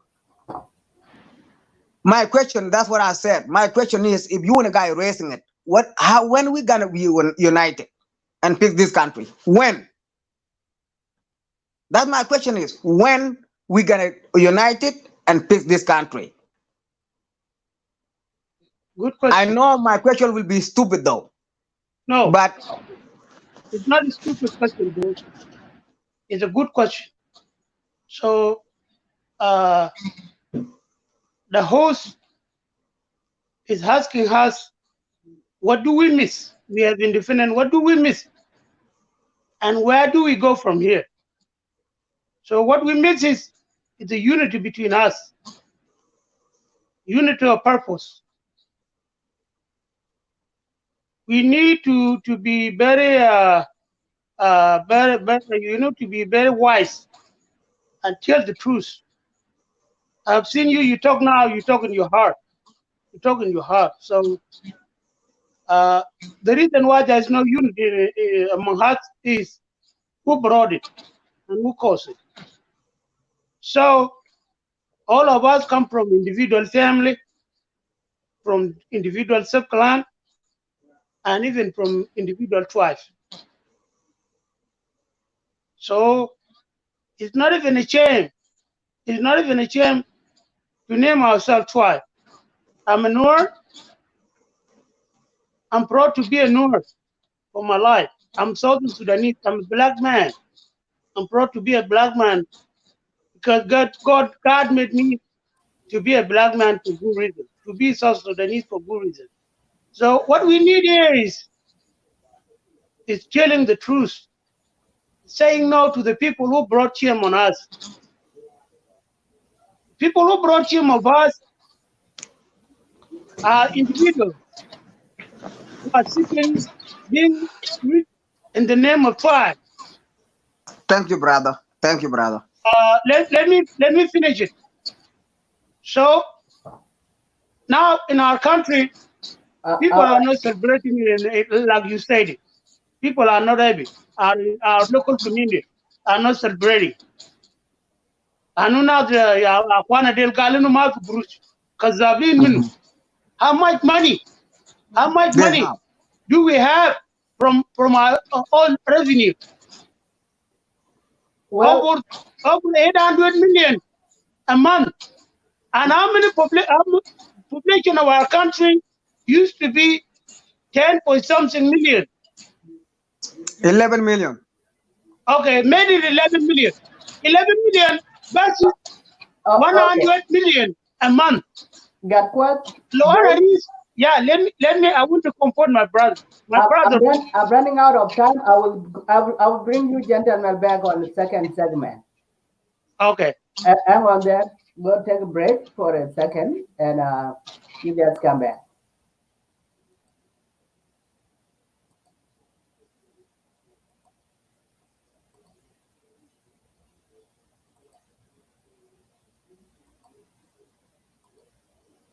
All right. Yeah, Jamana, hang on here.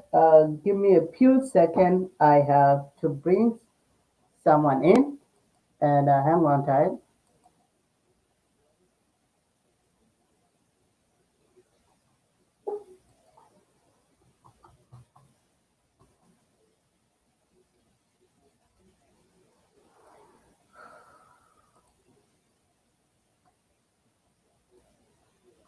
All right. I think I need to play South Sudan national anthem. How about that?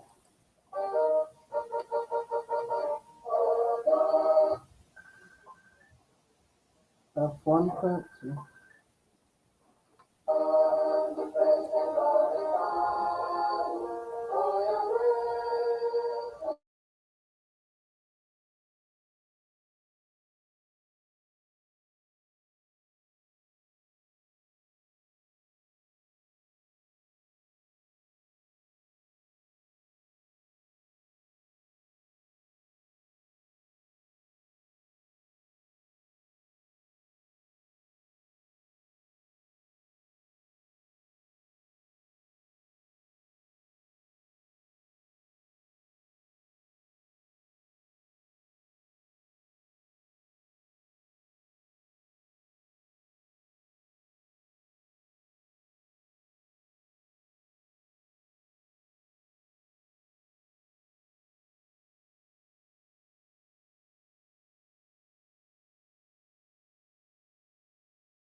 Oh, excuse me.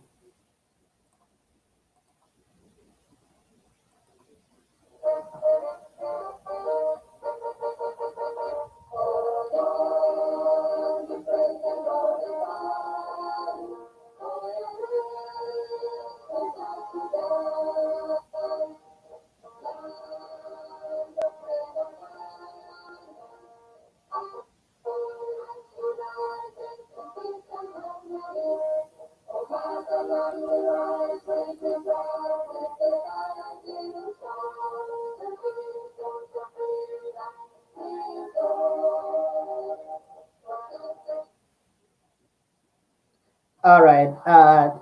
Sorry, everyone. I did take a little bit of a break, and uh, I'm sorry. Um, Sorry about the sound.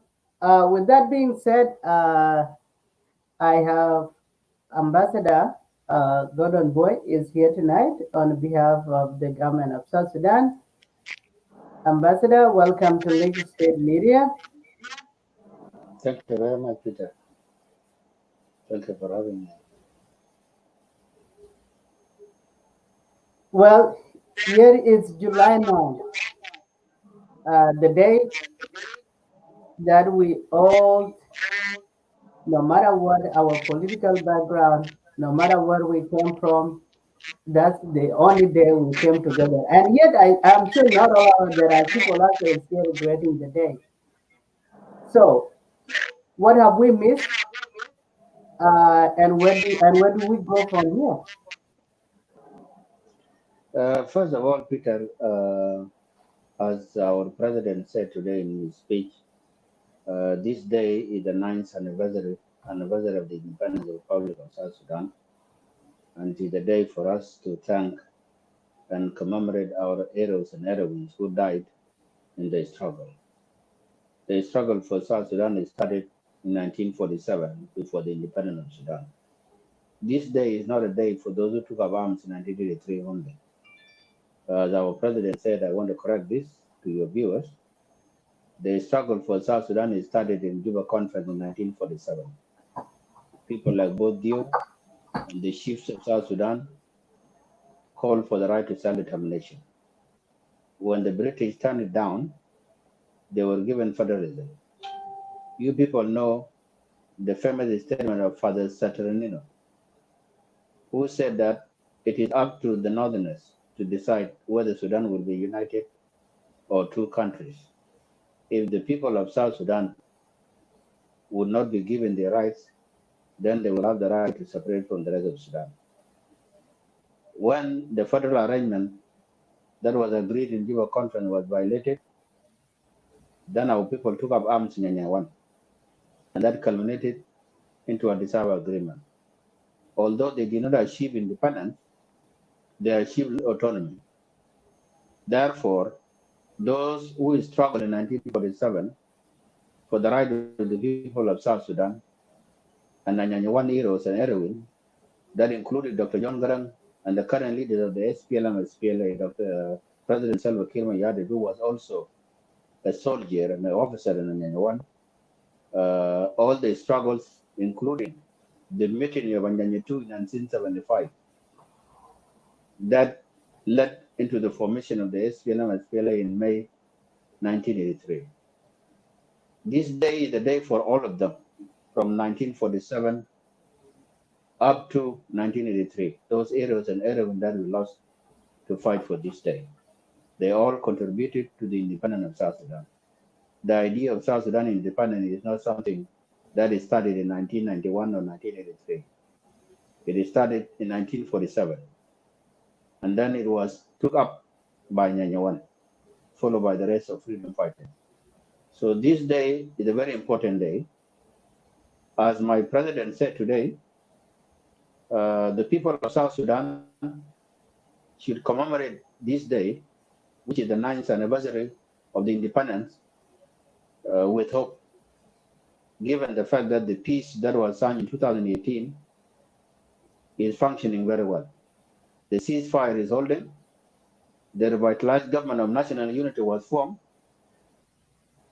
The state governments majority were appointed, and the governors were appointed.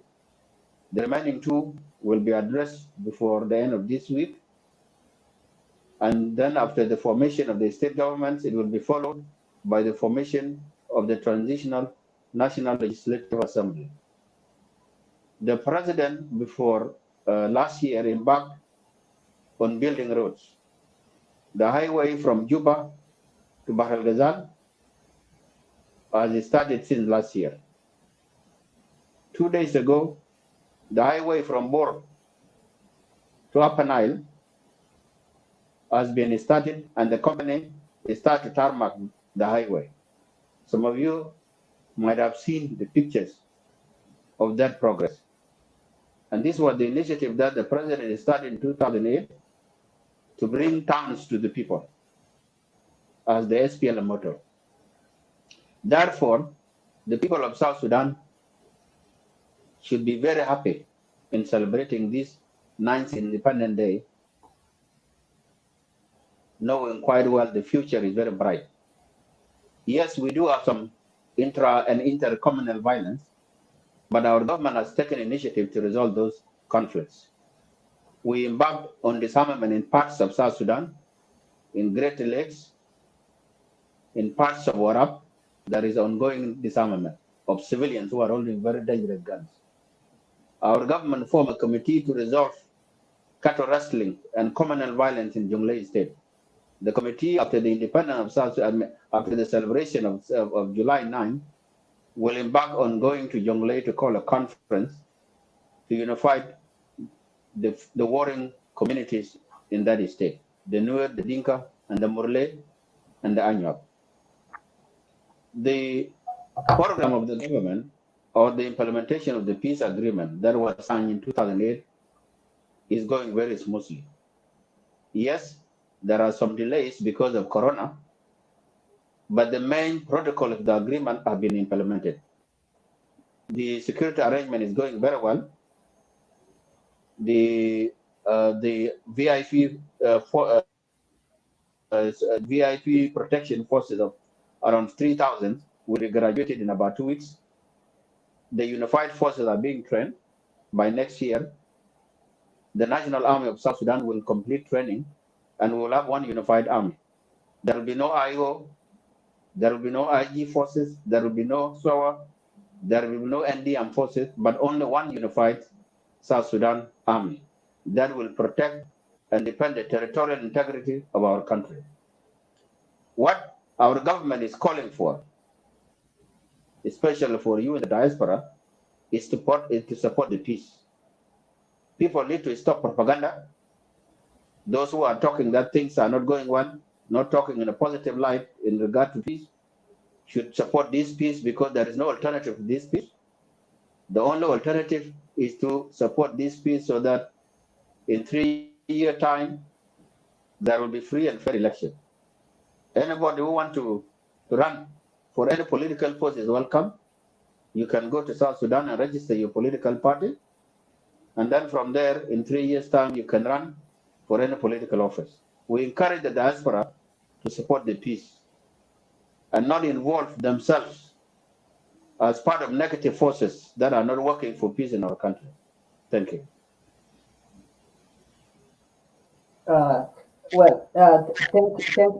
Thank you, Ambassador. So basically, if the SPLM and the party or the current government of national unity, let me talk a little bit about roads, and that's basically a part of the development. So with that, if the two main highways are being built as they are now under construction, what does that how does that change the life of people of South Sudan to realize what freedom is? You see, Brother Peter, our people in the diaspora have a lot of expectations because people in the diaspora want to see things to be done the way they are being done in Western countries. They want to see development in the West to be there in South Sudan. That is understandable when you want to judge the development in Africa in the standard of the West. I think the people should appreciate our president because despite the fact that he has been in the middle of the war, he came up with a very excellent program that no leader in Africa has ever come up with that idea. That is oil for development. The roads that you have seen being constructed, the highways, those highways are being built in the Western standard. They are not built with money borrowed from foreign countries, like what other African countries are doing. They are being built with our own crude oil. We hire those companies, very first-class companies, and we give them the crude to build our country, to fulfill the vision of our leader and the founder of the SPLM, Dr. John Garang, who coined the term taking towns to the people. We should appreciate our president to come up with that idea in the middle of the war and in the middle of economic challenges, to come up with a very excellent idea that the only way to develop our country is to use our resources for infrastructure. And that is the beginning of development, the highway to Greater Bahr el Ghazal and the other highway to Greater Upper Nile. Then now you are connecting all the states of South Sudan, because our government has two priorities in the next 2 years: developing the roads and agriculture. Because why you need both? Once you have roads and you have agriculture, our people who cultivate will have roads to bring the goods to the market. For instance, there are rice plantation in Awil. You need a highway for the rice to be brought to market in Juba. If there are tomatoes being grown in Great Equatorial, you need those tomatoes to be taken to Upper Nile. There are very great plantation in Rang, and you know Rang is one of the best agricultural lands of South Sudan. You need a road to bring those goods to Juba. That is what our president started even before the peace was signed, which is building roads and investing in agriculture to secure food insecurity in South Sudan, so that we will not depend on the UN food. We want by next year to tell the UN, we don't need your services. We are self-sufficient, then you can go. Well, thank you. First of all, you touched some of my agenda tonight, and it was simple. It's that you have already explained it a little bit earlier, where how did we get here in the first place? How did South Sudan, as an SPLA movement, achieve the dream to have South Sudan as an independent country? Now we have here, and then for the last 6 years we have different experience. We start killing ourselves, and mainly for some of us, we have been saying this has nothing to do with our diversity as a nation that has a multiple tribe with over 1,000 dialects. What we have is a political environment where we don't get along. I myself, what I experienced and what I learned, that we line our political on travel line, and that's a fact. If you look at the rebellion, uh, I am yet to. I'm sorry to say that, but there was no actual Moyali of that rebel party. I would have aligned behind him if that was the case. Um, with that, if that's what you learn as an SPLM party and as a government official, what is the way forward? What do you tell people right now with this political environment? Yes, Brother Peter, you see, I don't want to dwell into the history of violence in the Republic of South Sudan, which started in 2013, simply because today is the ninth anniversary of our independence. All the parties that signed the peace agreement contributed to the liberation of South Sudan. So I don't think it is the right time for us to talk about what caused the war in 2013 or why there are tribal conflicts. That is not time for it. That what we should be talking about is how the peace that was signed and being implemented should be consolidated. Yes, things happened in the past. We know that. We cannot deny what happened in 2013. But we have to change the past by doing the right thing and work for the future. That's why Dr. Riek Machar and President Salva Kiir are still working together, despite the painful history that happened in 2013 and 2016.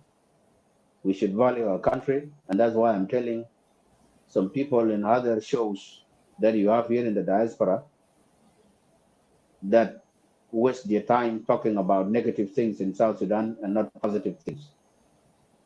It is not a time, as you might have heard, some members of the SPLM-IO reform rejecting the current peace, or the red card movement calling for President Salva Kiir must go today, as you have seen their flyer. Those things are not going to take us anywhere. Nobody will overthrow the government militarily. We know that. That is the dream. The only thing is that let us work for peace. Let us consolidate the peace that is signed in 2018, and let us support the parties that signed the peace to bring stability and tranquility to our country. We have millions of our people in refugee camps in Ethiopia, in Uganda, in Sudan, in DRC, and other countries. We have to resettle them.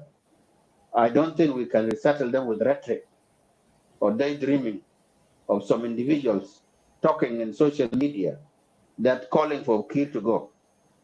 You know, it's one thing. They are entitled to their public opinion or whatever they want to say, but it will not help. You cannot say United States will go and you know it will be existing. It is not helpful to us as South Sudanese to promote negative ideas that are not helpful to peace implementation. What I'm telling you and your viewers is that we should support the peace that we have in South Sudan, and this peace will bring a lot of change. We are going to have development. If you have any doubts about the leaders in South Sudan, like our brother Peter Dual Largin, who is said that he has his own movement or party, which is very good. We have no problem with that. I would encourage him to go to South Sudan and register his party as a political party, because there are laws in South Sudan that if you want to be a party, a legal registered party, at least you must have more than 5,000 members. You have to go and show it to the political party commission, and when they register you as a political party, then you will qualify to run for any political office 3 years from now when there is free and fair election. I encourage him to go to South Sudan and register his party. I appreciate him as a man who believes in peace, and he has good ideas. Let him go and sell his ideas to his people, who are South Sudanese. Unlike some individuals who are calling for Kiir to go. Kiir will not go when you are sitting in your house, because if you mean Kiir will go through war, that one will not happen. It's a daydream and it's a rhetoric. Let us just support the peace. If you don't like Kiir, it's fine. Form your political party. Okay. Thank you, Ambassador. Uh, let me turn into political a little bit here. Uh, SPLM implement the 35% of women rights with governorship, and that's okay. That was only 10 positions in National Assembly. How do you think about the women representation in the parliament coming the formation of the government of nationality and national special legislative assembly? Because now it's Brother, not a time where people running; they are being appointed at this point. yes, Brother Peter, there's one thing you need to understand. The idea of women representation in the history of South Sudan was started and coined by the SPLM. One in 2005, it was the SPLM that came up with the idea of 25% for women representation. In 2018, it was also the SPLM that increased to 30%. The SPLM represented women in the current cabinet of a revitalized government of national unity. The SPLM might not have appointed a woman as a governor, but there are other positions where women will be compensated and appointed. Still, we have national commissions that are not yet appointed. Still, we have a lot of positions that women will be rightfully represented. The youth are already represented. We have a minister of youth and sport with a young man below the age of 40 and other positions. Those who are saying that the SPLM or the SPLM in government is not representing women, are not being honest. The very idea, woman representation, that women should be given 30%, was the idea of the SPLM. Not other parties just copy it from the SPLM. So I'm assuring you that women will be properly represented. Okay. Thank you.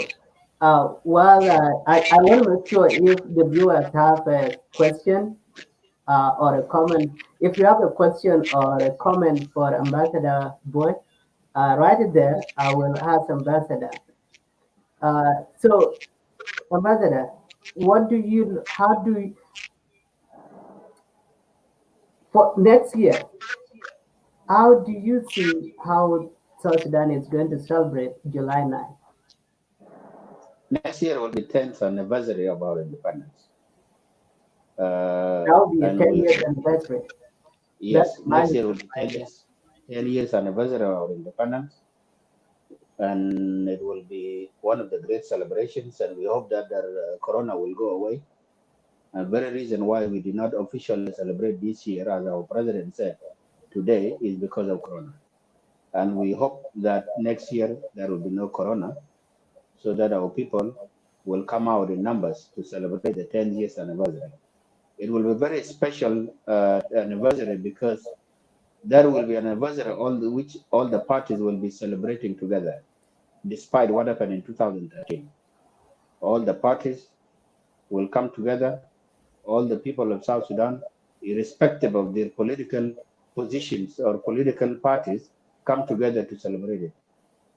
And by then it will be celebrated an environment of development, because I believe the two highways will be finished halfway. Will complete the construction of the two highways of taking town to the people. The celebration will be very excellent, and let us pray that Corona will not continue up to next week. Okay.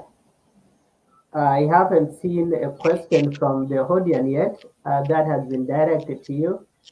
But overall, uh, what would be the last message for people of South Sudan today?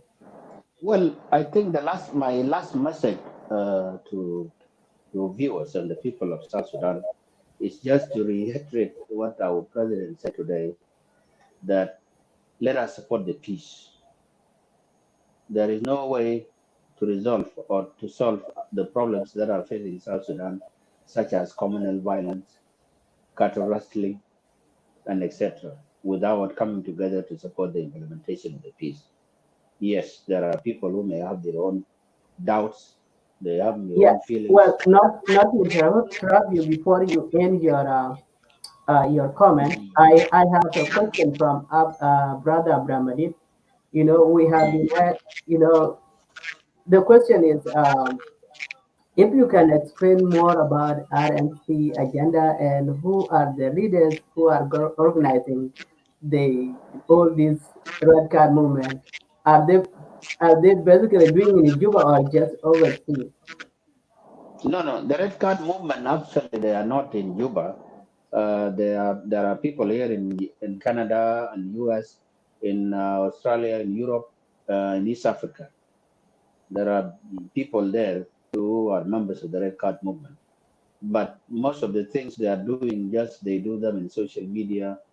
I remember last year and this year, because when I was in Juba, there was they tried to do some demonstrations before the South Sudan embassy in Kenya, and the number was not more than 15. So this the much support of the Red Card movement in the diaspora, especially in in North America, in Australia, and in Nairobi. Okay, I have another question from Darwin. Is asking why is it taking long for to reconstitute the National Legislative Assembly? No, it's not taking long. What happened is that we want to finish the issue of the states first. There are no disputes when it comes to formation of the national parliament, simply because the agreement is very clear. Each party is given the number. there is no dispute. Each party will just bring the number they are given to them by the agreement, and then they will be announced and decreed by the president. What the party is focusing now is them. They want to resolve the issue of states. Now we remain with one because today someone nominated Honorable Dinay Jok to be a governor of Jonglei State. Our president, Dr. Machar, will sit on Friday to resolve the issue of Upper Nile governorship.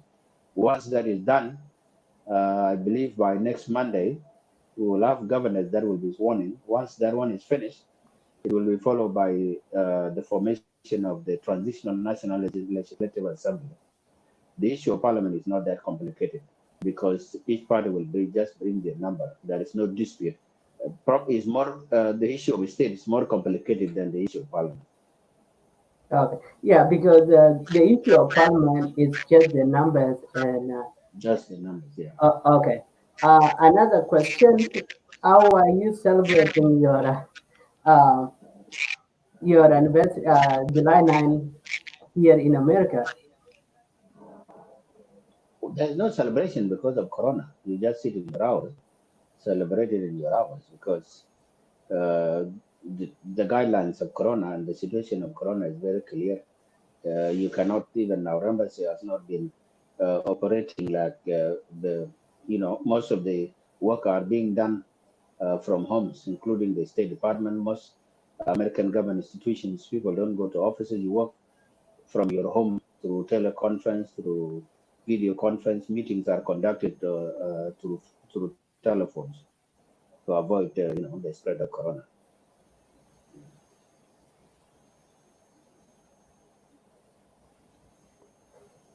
Uh, I have another question from Sisadut. She's asking if you think the appointment of the two governors will take place next week, Yeah, or today. is it still something No, that has no, to be worked on? no, no, no, not something to be worked on. The issue of the South Sudan opposition, South Sudan alliance, South Sudan parties alliance, those of South Sudan opposition, they nominated Dinay Job today as to be candidate to be a governor. So that one, what they will do, they wrote an official letter to the president stating that they have officially nominated Honorable Dinay Job to be the governor of Jonglei. So by Friday, the president will be meeting Dr. Riek Machar to resolve the issue of Upper Nile governorship. Once that one is done, even by Saturday, the president can issue decrees appointing. Once they are appointed by next week, on Monday, they can be sworn in. So by next, of course, you can appoint them this week and swear them in next week. Okay. Another question: do you think the rejecting of Upper Nile, the rejection of Olin as an Upper Nile state governor will return us back to us? No, you see, look, the issue, Ulan, the reason why the communities in Upper Nile have objection to Johnson Woolen candidacy, and our leadership said yes, we need to look into that candidacy critically, is because we need to build trust and confidence and reconciliation among the people of Upper Nile. Upper Nile State is one of the states that was completely destroyed. For those of you who follow the destruction in Upper Nile, when the war started in 2013, 2014, 2015, Upper Nile went through a lot of conflict. I mean, a lot of destruction between different communities. The Nuer, the Dinka, the Shilluk.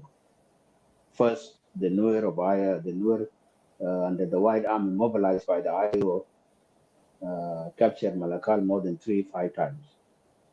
Afterwards, when Johnson Ulan joined the IO, he almost destroyed the Malakal town. So when you look at the social fabric or the relationship between the major ethnic groups of Upper Nile, that is Nuer, Dinka, and Shulu, you need somebody who can unite them, but not divide them. Johnson Olony, I believe you watched the video of Johnson Olony when he went to South Sudan in 2013. When Johnson Olony took up arms against the government in 2010, it was on the issue of land dispute between his father and his Dinka neighbor in Korfluz, that is in Fiji County of Jonglei State. The father of Johnson Olony was killed by the neighboring Dinka Padang, and Johnson Olony decided to take up arms to revenge not only the death of his father, but also to reclaim his land. That was the cause of Johnson Olony rebellion until Johnson Olony reached an agreement with the government in 2013. Therefore, it is not prudent that the very man that took up arms because of killing of his father, the issue of land, would be a governor, because it is very, very complicated. One, Johnson Olony originated from Korfluz, which is Fiji County, which is now part of Jonglei State. And that was the reason he took up arms in 2010. If you bring him as a governor, there are so many complications. Number one, he will not respect the border between Jonglei and Upper Nile. He will just decide overnight to cross the river to go to Fiji or Korfluz, saying that this is where I was born. Of course, the Shulu kingdom does not recognize these borders created by the state, by the government, by the government. You know, the Shulu kingdom is a unified kingdom. So we need somebody who will try to work with the central government to resolve, because already we have boundary commission. That boundary commission is now working on addressing the issue of land dispute between Dinka Padang and the Shulu. It will take time for them to reach a conclusion based on 1/1/1956, and they will decide, okay, the land of Johnson Olony that was taken based on 1/1/1956, when Sudan became independent, was it part of Shulu Kingdom? If the documentation said yes, and then that land will be annexed to the Upper Nile. But before doing so, you don't want to bring somebody who will try to use forces to reclaim it without resorting to legal avenues, as is stated by the agreement. The other issue that is becoming very problematic for Olony to become a governor is the fact that he refused his Agulek forces to be cantoned, because the security arrangement said that all the forces of the IOs, SOA, National Democratic Movement, and any political party, including those we are talking with in Rome, if Paul Malong and Thomas Cirillo join us, they have to be cantoned, they have to be disarmed, they have to be retrained, and they have to be reevaluated, so that those who are not qualified to be part of National Army will be demobilized. Johnson Olony refused. As we speak, he has thousands of forces, of Agulek forces, intact with their guns. He refused them to be cantoned. Now, if you appoint Johnson Olony as a governor, he will come to the town with 3,000 Agulek forces that are not party to the security arrangement. That one can bring a chaotic and militaristic conflict. So in that case, the leader of the SPLM-IO is requested to bring another candidate. Johnson Olony is welcome to accept the security arrangement. He will be part and parcel of the government of South Sudan, because he's part of the IO. So IO will have a lot of position in the government, and then they will accommodate Johnson Olony in another position when he accepts the implementation of the security arrangement. But right now, it's very difficult for you to appoint somebody who rejects the implementation of the security arrangement and somebody who still claims to be a commander-in-chief of Agulek forces. That one would not make any sense. And the leadership will resolve the matter on Friday. Thank you, Ambassador. With that being said, I have one last more question. With that, for example, the issue of Wolin, it is start with the land issue. The question here, or the one of the audience had the question. It seems like there has been trends of the issues with the land issues. Will the government change the policy or the current land policy or The no? issues of, look, there are so many land disputes in South Sudan. It's not only between Dinka Padang and Shulu. It also there is between Nuer and Dinka in Jonglei and other places. And also in Greater Bahigazat, there are land disputes even in Wow. Now the boundary commission is set up to address those boundaries based on the administrative records after the independence of Sudan. Because when Sudan became independent, even before the independence of Sudan, there was condominium rule of the British and Egyptian condominium rule, in which there were 23 districts, and the lands were clearly mapped out based on tribal boundaries. Those records are there, and that's why the mandate of the Boundary Commission is to find out, based on the records of administration, to resolve these land disputes. They are working on it, and they will be resolved. Okay.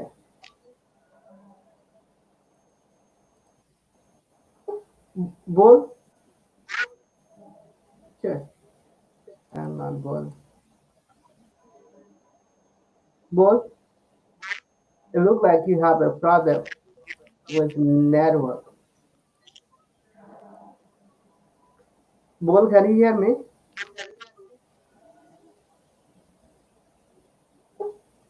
Bull?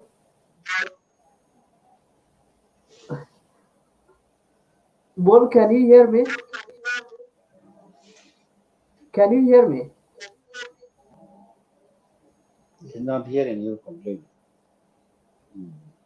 Can you hear me, Bull?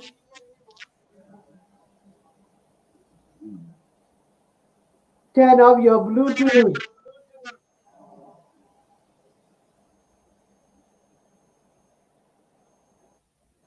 Okay. Bull has gone. So with that being said, Ambassador probably is late for you. Um, let me make sure there is no more. Uh,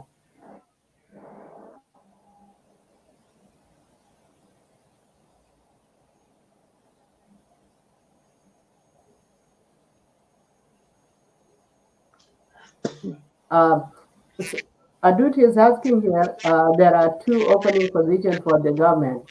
For the ministerial, are they going to be filled up soon or?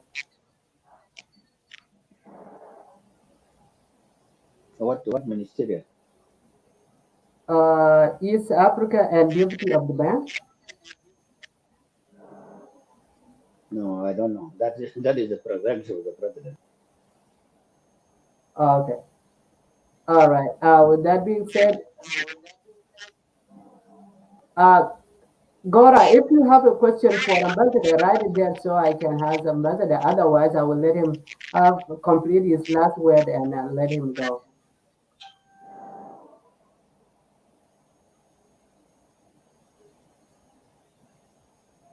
All right, Ambassador Boy.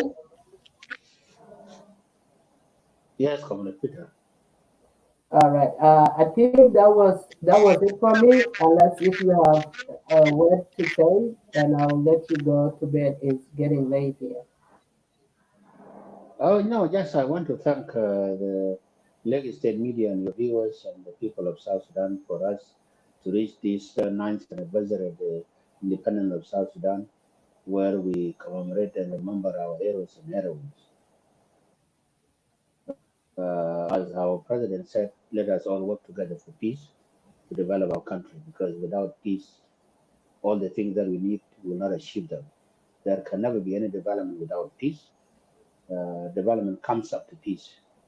If people are constantly fighting, they can never have any peace.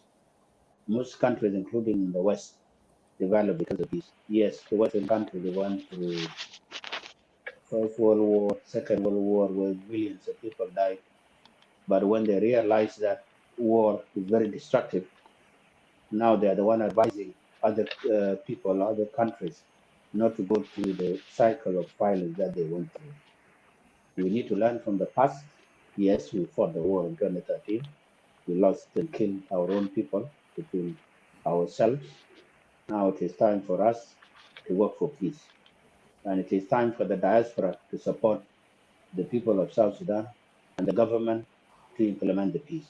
We have millions of refugees in neighboring countries, and we should be supporting them when we have tranquility to return to their villages and farm, and instead of depending on the handouts of the World Food Program.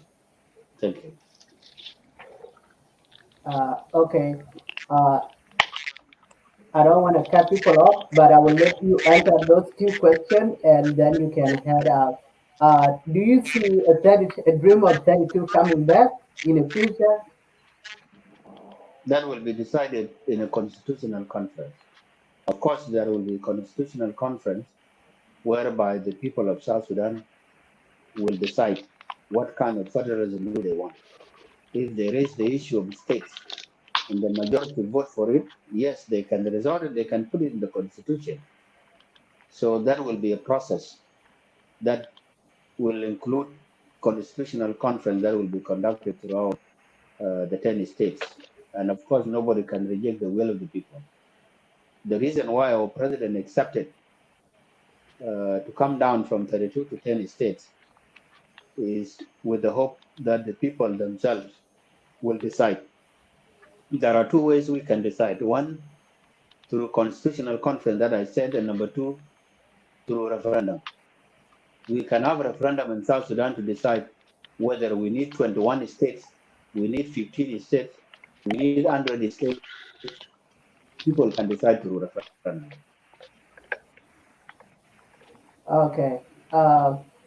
Bol, if I called you earlier and I am wrapping up with Ambassador, if you have a comment or a question for Ambassador before I let him head out.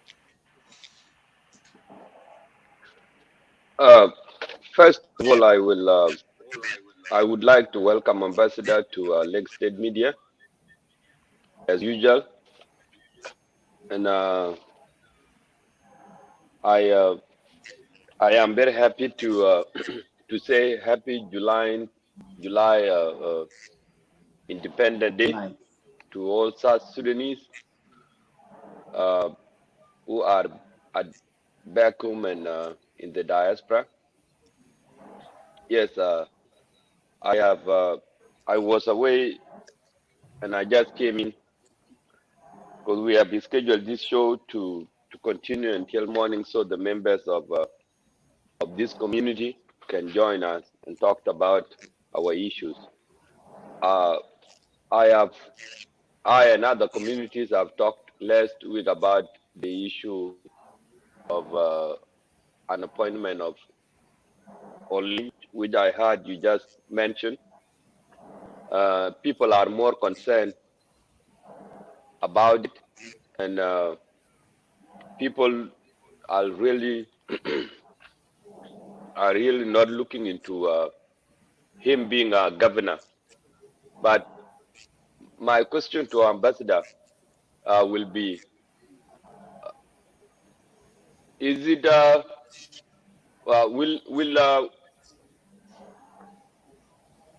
will the IO, if the IO post the appointment of Olinch, will the government be able to disarm him before his appointment, before he becomes the governor? I will not assume that the leadership of the IO in person of Dr. Riek Machar will not reach an agreement with the president, simply because the agreement requires building of trust and mutual understanding. We cannot implement this peace unless the parties, especially the SPLM-IG and the SPLM-IO, particularly President Salva Kiir and Riek Machar, have understanding. I said it last time that the reason why President Salva Kiir and the rest of the signatory to the agreement decided to give Upper Nile State to the IO and take it away from the South is because there was an understanding. And that understanding with Dr. Riek Machar was that the IO will bring a candidate who is not Johnson Woolen. That was an agreement, a gentleman agreement between SPLM-IO leader Dr. Riek Machar and President Salva Kiir Mayardit. And I want the citizens of Upper Nile to know that. When Dr. Riek Machar called and convened a consultation meeting with his Upper Nile constituency,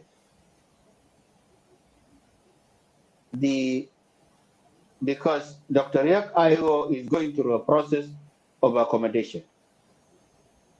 The Upper Nile governorship is supposed to go to the Shuluk, given the fact that they are not accommodated by the IO in the national government. The Shuluk went and brought Johnson Olony as a candidate in violation or in contradiction of the gentleman agreement that Dr. Riek Machar reached with the president.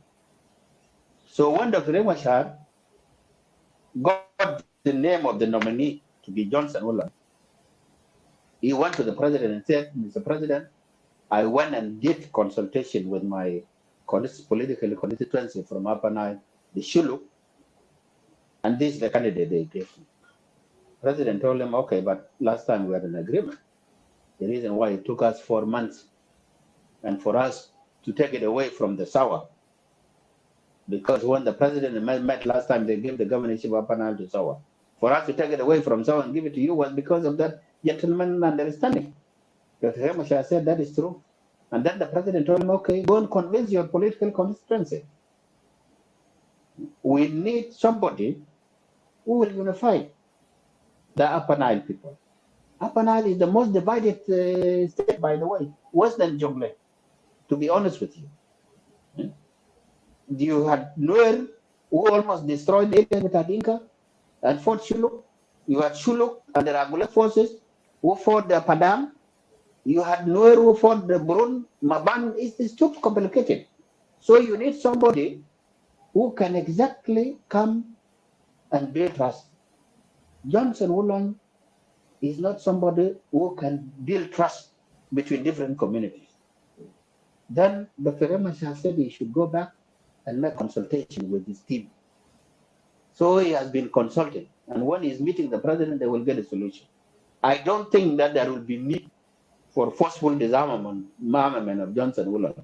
There will nothing be like that, because I believe that when Dr. Riek Machar appoints somebody who is not Johnson Woolen will not have any issue with that, because there are so many positions that Dr. Riek can accommodate him. Forceful disarmament of anybody at this time can lead to conflict.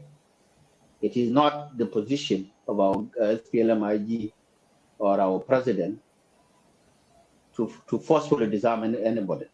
It is the responsibility, as the agreement is stated clearly, responsibility of Riek Machar to address the matter, because Johnson Woolen falls under the jurisdiction of Riek Machar.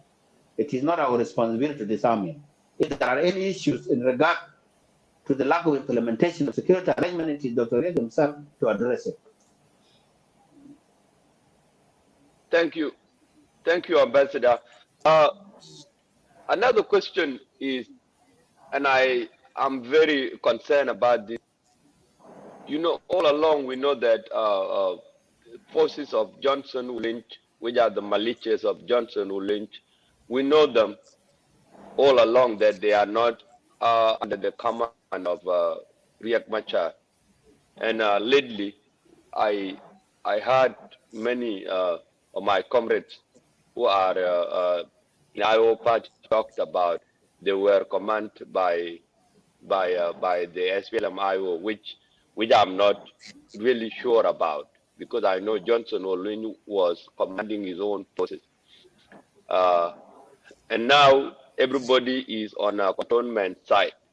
Is Johnson Olin militias also join the cantonment? No, they did not join the cantonment. And that's why, as I said before, our government has concerns that if you appoint Johnson Wolong as a governor, a man who does not want his forces to be cantoned, then it means you are opening a Pandora box that Johnson Wolong might be preparing for something we don't know. He might not be going for reconciling the people of Upper Nile. He might be going to look for his farm in the Korfolus or Fiji, which is part of Jonglei now. But for him, he doesn't believe that it's part of Jonglei. He is mixing up the 10 states created with the Shulu kingdom, which are totally different entities. That's why you need somebody who is not willing, who will not come and violate the security arrangement. The issue of the land dispute, we know, yes, Wulang has a case, a land dispute with his neighboring Dinka Padang. We acknowledge that. But it will be resolved through boundary commission. You cannot resolve it through tanks and Kalashnikov or RPG. That is not the resolution of the conflict. That was the reason why we signed the peace, and we have a security arrangement that any issue has to be addressed through boundary commission if you have a land dispute. You cannot resolve land dispute by coming with a tank. This is where the government is concerned that Mr. Wolong has to be accommodated somewhere else. He has to be cantoned. He has to go through, a security arrangement process of being cantoned, being retrained, being given different ideology, being told that, my friend, you are not a Shuluk anymore as long as you have a military rank. You are a South Sudan soldier, an officer, answerable to the commander-in-chief. You are not answerable to the Shuluk. You are not answerable to the king of Shuluk. You are not answerable to any tribe. You are answerable to the constitution and the commander-in-chief of that constitution. Thank you, Ambassador, for this genuine answer. What about disarmament? Now disarmament is had started and is going on, and we have now nominated the governors of different states. There are states that will be under the IO and states that will be under the IG. Will the disarmament be divided into two? Will the IO will disarm their states and IG disarm their state, or it will be the same team that will continue disarming all the states? No, there's nothing called IO state or IG states. All the states, they have IO, they have IG, they have SOA, they have other parties. If you look at the agreement is very clear. 55% of the power belongs to the IG. 45% of the power belongs to other parties. The IO has 27%, the SOA 10, the FDs that percentage, and then the OPP. Each state government is a coalition government of IG plus other parties, including the IO. Therefore, the fact that the governor is from the IO does not mean that it is the IO government. No, it is not the IO government. It is a coalition government. And each state, the majority of power belongs to the IG because they have 55% of power. So any disarmament is coordinated by the national government, not the state government. It is the national government initiative of disarming the communities. Good. Thank you for educating me about that. So, what about, our communities are very harmed from different angles of the country, and sometimes the government disarm some state and stop at some point. Will this still continue? No, I did not get the question. What do you mean? You said what community? For instance, right now is in part of Bahr al Ghazal, and later on when it reached to part of maybe Upper Nile, they will stop because they will look into disarmament as it will create more conflict between the government and the communities. And the reason why I asked this, some communities later on remain as a victim because they will not be disarmed.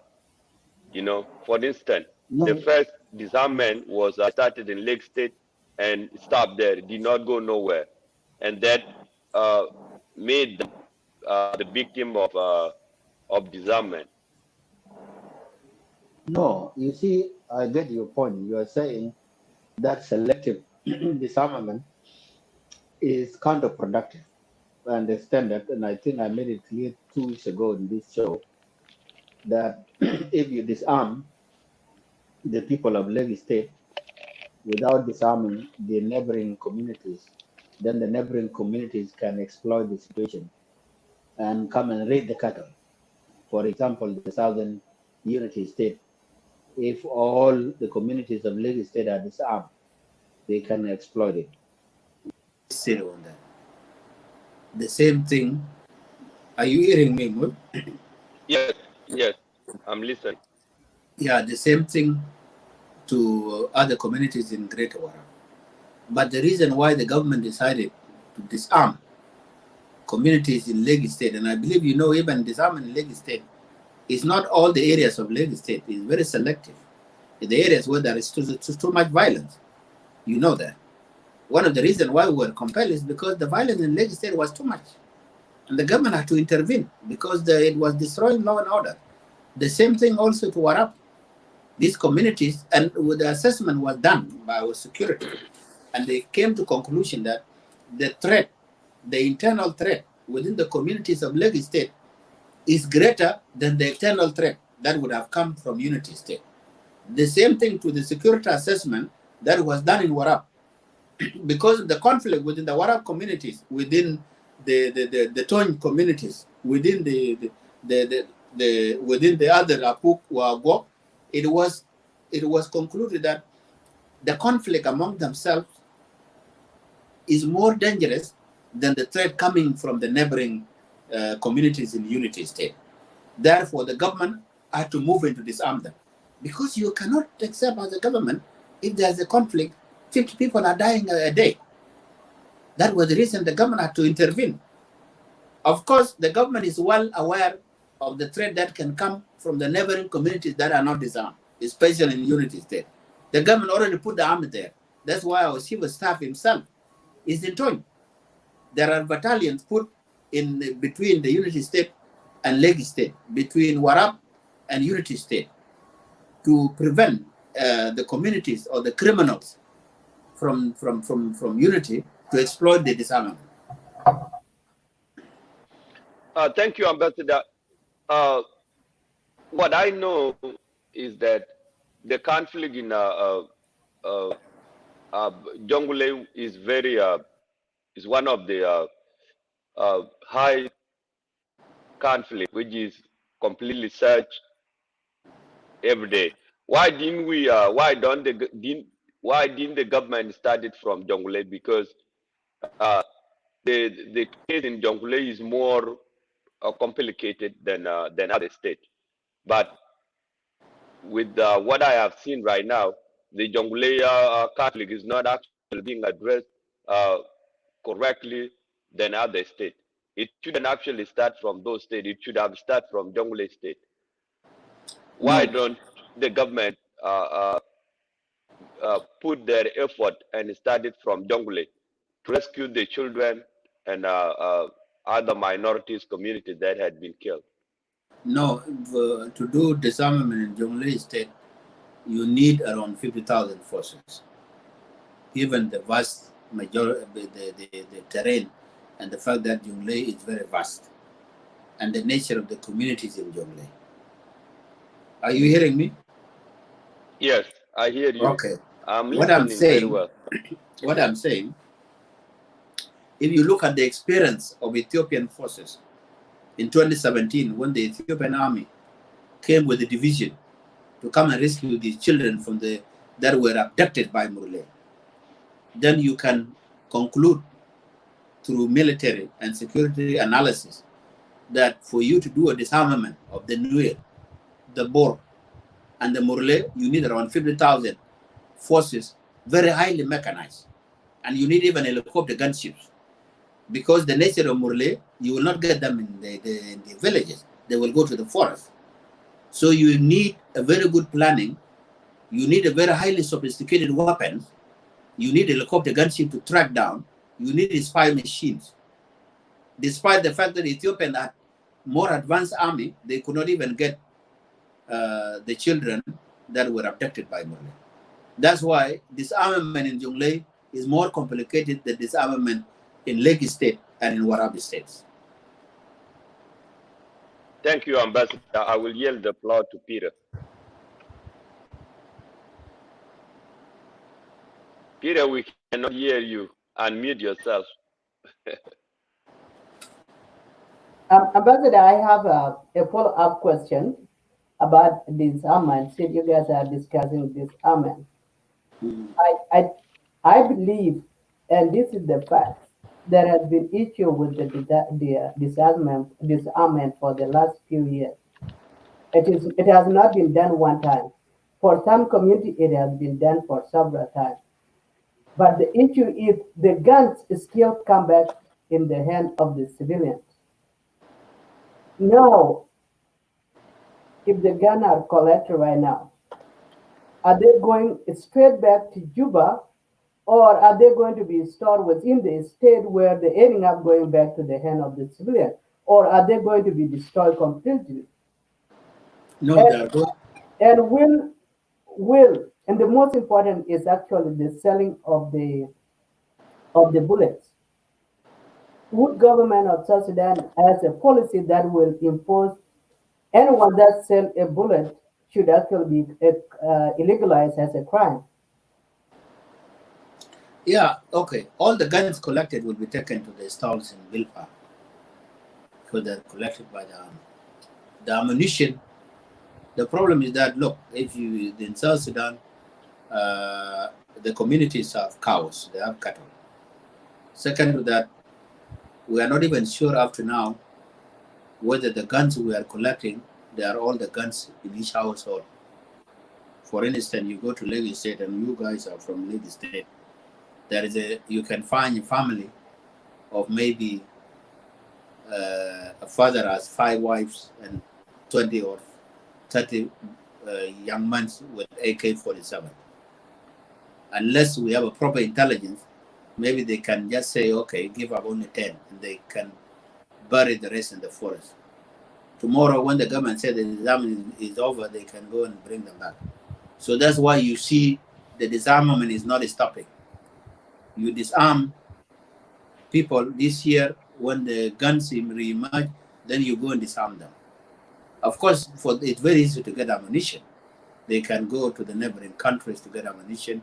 They go the neighboring. They can go to Yam, to Western Equatoria.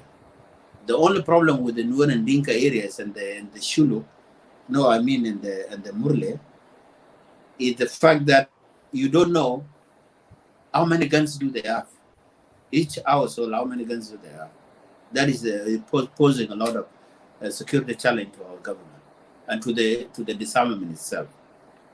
But with the consolidation of the state agents, with the training of the police, with the training of the unified army, by next year, this issue can be resolved when you have a mechanized police, because the only solution to disarmament or to security in our communities is for us to have a mechanized police, a police that has tanks, that have helicopter gunships, that has more capacity in handling the armed youth.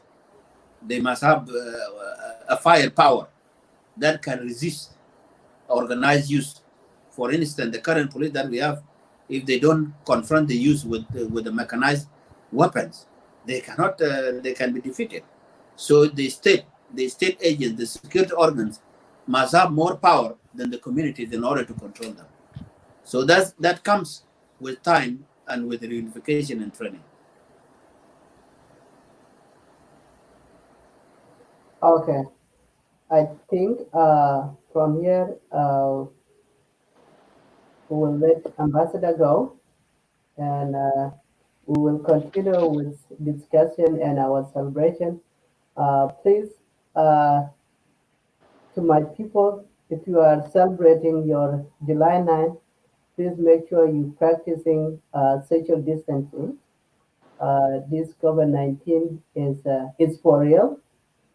Though from my own country here in the United States, it, our own leaders still have I believe if this was South Sudan, everybody would have been calling for President Trump to, to resign. Until then, Ambassador, thank you for tuning in and hopefully we'll see you next time. Thank you. Thank you very much. Thank you.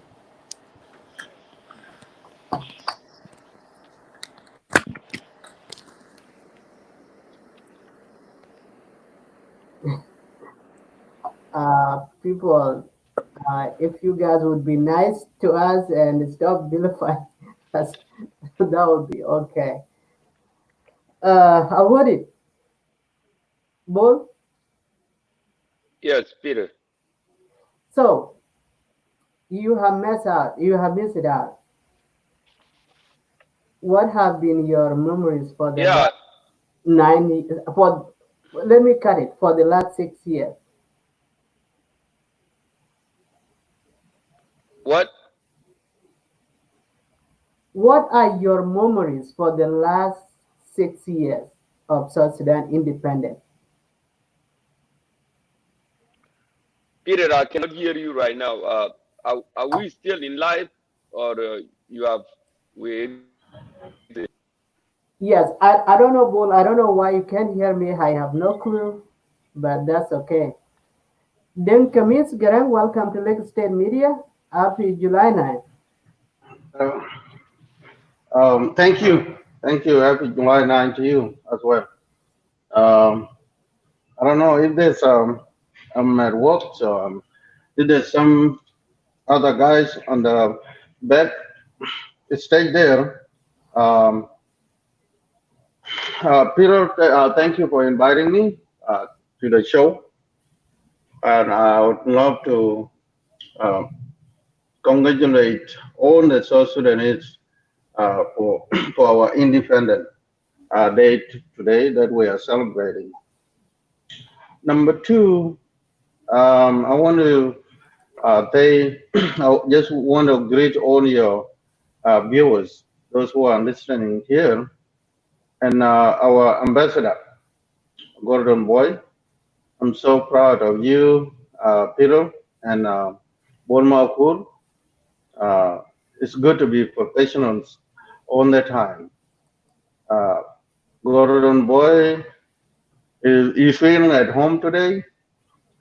Despite of all those bullying going around, but he stand his ground. That's what Peterson, uh, that's what the man of his own work stand for.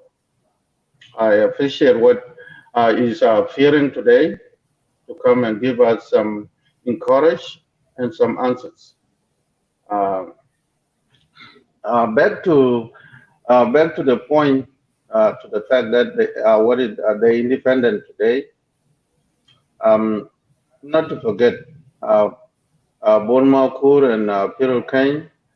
Next time you do the show, you the one only read the comment down there. Try to delete those abusive comments. Don't let them stay there for a while. People caught up from there and they start argument about that whoever wrote the the F word. That's what I can tell you for now. Just be patient and try to focus there because people take things in different ways.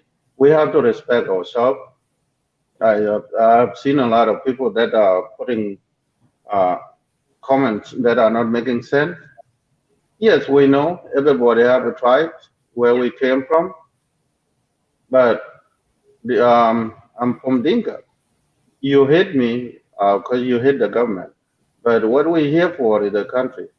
Country will never die, and we all of us will leave it there. So it's not a store in your house that we have. All of us have to go to your house and celebrate in your house. No, South Sudan is everywhere in the corner in our life. So we have to respect ourselves. Despite you don't like Gordon Boy, is from Nuer, and there are people writing a very nasty comment down there because of the independence of South Sudan is not for Gordon Boy or for anybody. All of us, our parents died for it. They fought South Sudan war. One of them, they suffered. We suffered at a young age until where we are now today. Um, and if we don't recognize our own suffering, and you just still enjoying um, the green tone that we used to have back in the 20, 30 years ago, then you have a problem. You call me? So Yes, that's interim my call? Oh, Jamal, somebody yes, is yes. speaking. hang on 1 second. Hang on. Okay, so yeah, I will let my brother come in and put his in whatever effort he have, and I will be here. And I'm happy. I'm actually happy for our independent. Everything have a time. Whatever happen, um I would actually have to be in South Sudan and celebrate this year, but because of coronavirus, we can't travel. Nobody is traveling around the globe, and the bad part of it when I was there in 2016, and I was about to celebrate it, independent in South Sudan for the first time. The war broke out again. The J1 fight broke out in Juba, and I left with nothing to celebrate. Um, for me, I'm happy and always keep up Lagos State. You're doing a great job. And our ambassador, Gordon Boy, you're doing a wonderful work. Don't worry about those bullying. We are all South Sudanese. Any time will come. I may be one of the ambassadors tomorrow, and the same issue that you are facing, I will face it. So sometimes you have to use a common sense. If you happen to be one of those diplomats, what will you do at your time if something happens? So the war of South Sudan was not caused by individuals. It was all of us. We participate. It doesn't matter you join the war by putting your comments, you shoot the gun, or whatever way. We all have a contribution to that destruction of South Sudan. So I'll let my brother come in, and I appreciate your time being up this late, my brother. But keep it up. It's our day. We have to be happy. Thank you, Brother Ding. I appreciate it absolutely. It's just a pure head. Everybody always has a mistake, and that mistake even start with myself. And people they have their own gadgets that they are carrying toward ambassador, and the man stand his ground. So, and that's called having a gut to stand on. Thank you. Yeah, I'll mute myself for now, so Okay, to listen. Kamis, Jamal. Yes, Ken. How are you?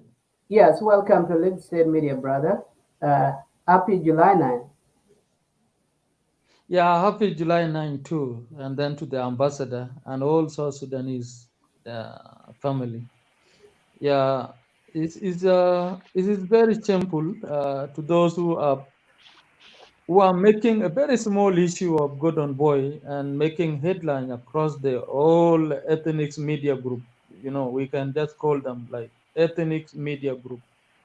So I hope there's nothing wrong with it. It's a small mistake, and then being enlarged. Because Ambassador Boy, he was also a victim because he was very vocal and he has a bright future for South Sudan. That what make him to become vulnerable in the hand of those guys. Um, then Deng was having he has said a very good point. There are those comments that are being posted. You should have also be serious with them, editing them. You see, anybody that is not good, causing something that confusion, just delete him and unlock him because Lagos State Media has a lot of followers. It's not for individual. You have also, I've seen Lagos State media also have a lot of oppositions because it is leading the way I've seen. Uh, That's then in South Sudan, even if you have your own suit and that suit is also nice, everybody went to the market and buy it and bought it for them.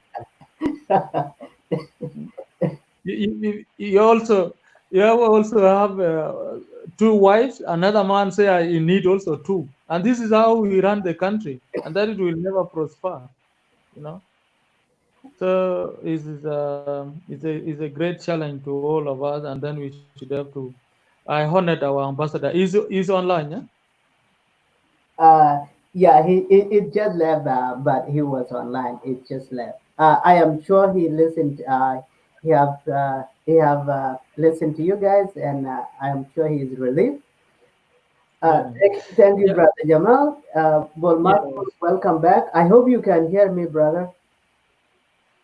Yeah, I can hear you now. I wasn't hearing you before, but Uh, now my mic is my microphone is good now. I can hear from you very well. Yeah.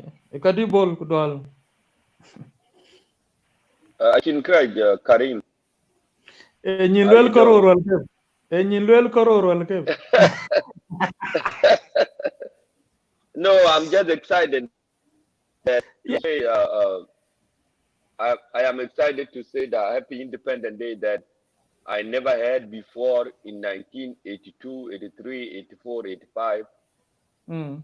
And now I am happy to say Happy Independent Day. My lovely daughter will always say Happy Independent Day, of which I fought for, and other South Yeah. Sudanese. This sometimes Yeah. make everybody to be, you know, excited and celebrate. So I was celebrating, even though it's still not July 9 now in United States, but I celebrating because my comrades are celebrating back home, and this is Yeah. the notion, and this is the reason why we took an harm for me and for my lovely children to say Happy Independent Day because it's not easy. It wasn't easy when we come to this end. It was very Yeah. tough, and when I say Happy July 9, I remember the days that I walked from Yerul all the way to Ethiopia, looking to look for this independence, and we have it today. So uh, it's make one one of us to be thinking back about our our previous days. They were very tough, you know. So South Sudan independent is not just very easy, not very easy completely. So and we would like our country to be a gun a gun free nations, and so our children can have a better life, and we will teach them how we get this independent. We will also collect the history and write it very well so we can put those who have struggled in the book. Thank you.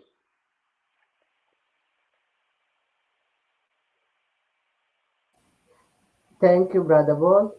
Thank you, brother Kamil. I myself, I think July 9 is one of those days, regardless whether the situation in South Sudan is not a very happy situation. It's the day that we can celebrate, and I believe as South Sudanese, we are resilient. The way we fought independence, since we have already signed the peace, definitely is the way that we are going to come out of this situation. Um, Bol, I want you to log back out and log in as an admin. That way I can have a break. Thank you, Peter. I also suggest uh, that we can, end the show here because I don't have my laptop with me. I had my cell phone, and to be an admin on cell phone is very tough. So I would like you to actually end the show because I cannot control it when I don't have my laptop, and also I am at work. Uh, I'm sorry to my brothers who want to join the show. We will have also another show tomorrow, which I will host it myself. So I'm inviting all South Sudanese to join that show. It will be tomorrow at 2 p.m. Access time. Join us. So, and the guest speaker will be Dr. Dengdi. So he will have a speech on the July 9th. So thank you. Okay. Thank you, brother. Brother Dave, if you have a last word, you go ahead and I will end the show. Thank you. My last word is not that going to be long. So what we are doing today is celebrating, uh, regardless of what you dislike or what you like. It's it's a life. There's some people that are mourning today, and there are some people that are celebrating. Um and those own sadness, we have to come to the point that we have to end those unhappy daily activities that we have in the country. So for all of us to celebrate the special day like today, we have to reduce those kind of behavior um, our people are displaying on the ground. So that's what I can say. The other issues, the ambassador already gave us answers to uh, the disarmament, the disarmament, and the point of governing governors of the state. All those, they are not for today anyway. I put my comment down there before I said these are not for today, because they're going to cause other reaction and people will be having a different Mhm. tone of try to throw a rock on each other as usual. So for me, I'm actually happy, and thank you for hosting the show all the time. Let us try to practice democracy. When you speak to your brother, even though we have a different ideas, we have a different idea today, and tomorrow we meet somewhere. That's the meaning of people that are running, having their own country, and our country is not self-care. The country is belong to you and belong to me, and we, the young generation that are growing up, we are making more damages, and we will take over tomorrow, meaning taking over. There's a lot of definition in there, not by force, but you can come in one by one.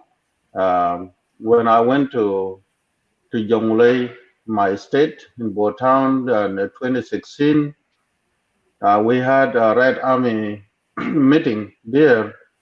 Most of them, they were ministers of the state, and they are Red Army, and a lot of them, they are doctors.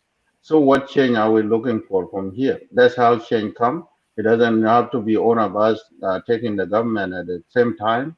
It come one by one when your colleague is there, and you're looking for a job some later on in the future.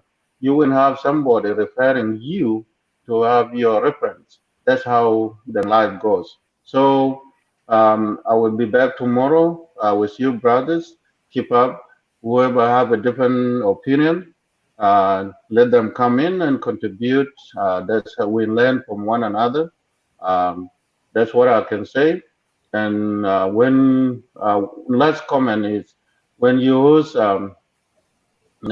somebody like Gordon Boy try to be patient. Sometimes the opposition try to be patient. So if anything went wrong, you can just put the camera off. It will be easy for you to not for your media not to get distracted by anything. And I because I know I can put my camera off myself if I they want to uh, do anything and by myself here. So thank you, and I will see you tomorrow. Have a wonderful night and happy July 9th to all South Sudanese. Our God's there, and we always be there. Thank you, Brother Day. I appreciate you coming to Lagos State Media, and hopefully this will see you soon. Was nice having you. Uh, All right. th- Okay. though you are working, I know you are enjoying My word. uh, the show. Yeah. All right. Thank you. Thank God you, bless Dane. all of us. I All really right. Thank you. Okay. appreciate you, Dane, for coming. With that being said, uh, to make a message clear again for those of you who are trying to demand us for Gordon Boyd to apologize, please give me a break. You know where to find Gordon Boyd. He was a guest, and we take our part as the host. So it is up to you to actually to find how you can reach out, ambassador. Other than that, your criticism is welcome, and it's up to you. Do whatever you do with it, but that's good enough. Brother Bolt, I hope you will have a wonderful time tomorrow. Thank you. Um, Thank you, Peter. There, before you just end it up, their criticism is not welcome because this is called nature. You know, it's just a nature. So somebody who make big deal out of it is actually a very is still a a baby minded person. It's just this one was called a nature. You know, it's a call of a nature. Each of us have to use the restroom, but people are so wicked. You know, it wasn't even something that people should make big deal because people are idle and an idol is a devil.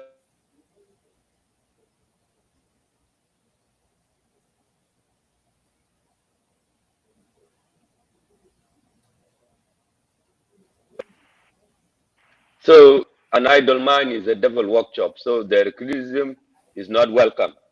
So I condemned it and it's not welcome here in Lake State media and anywhere. It was just something simple that a mature minded person cannot talk about. So we not welcome it at all. Thank you. all right, I wanted. It was nice having you, everyone. Happy July 9. Enjoy. If you happen to celebrate it with the family, make sure you practice social distancing. Uh, Thank you, After Peter. all, we have a country, and we are the one going to build it moving forward. If you expect Thank someone you. to build it, then you are looking for the next 50 years. That's what happened when we had when we were uh, part of Sudan. We were hoping, the elite in the north will actually build South Sudan. So we end up having more than over 60 years of nothing. Until then, I'll see you guys Thank you, Peter. next time. SPLOA, happy July 9, and we will see each other in 2021 All to right. celebrate this crucial movement. Have a good day, sir. Good night, everyone. Bye bye.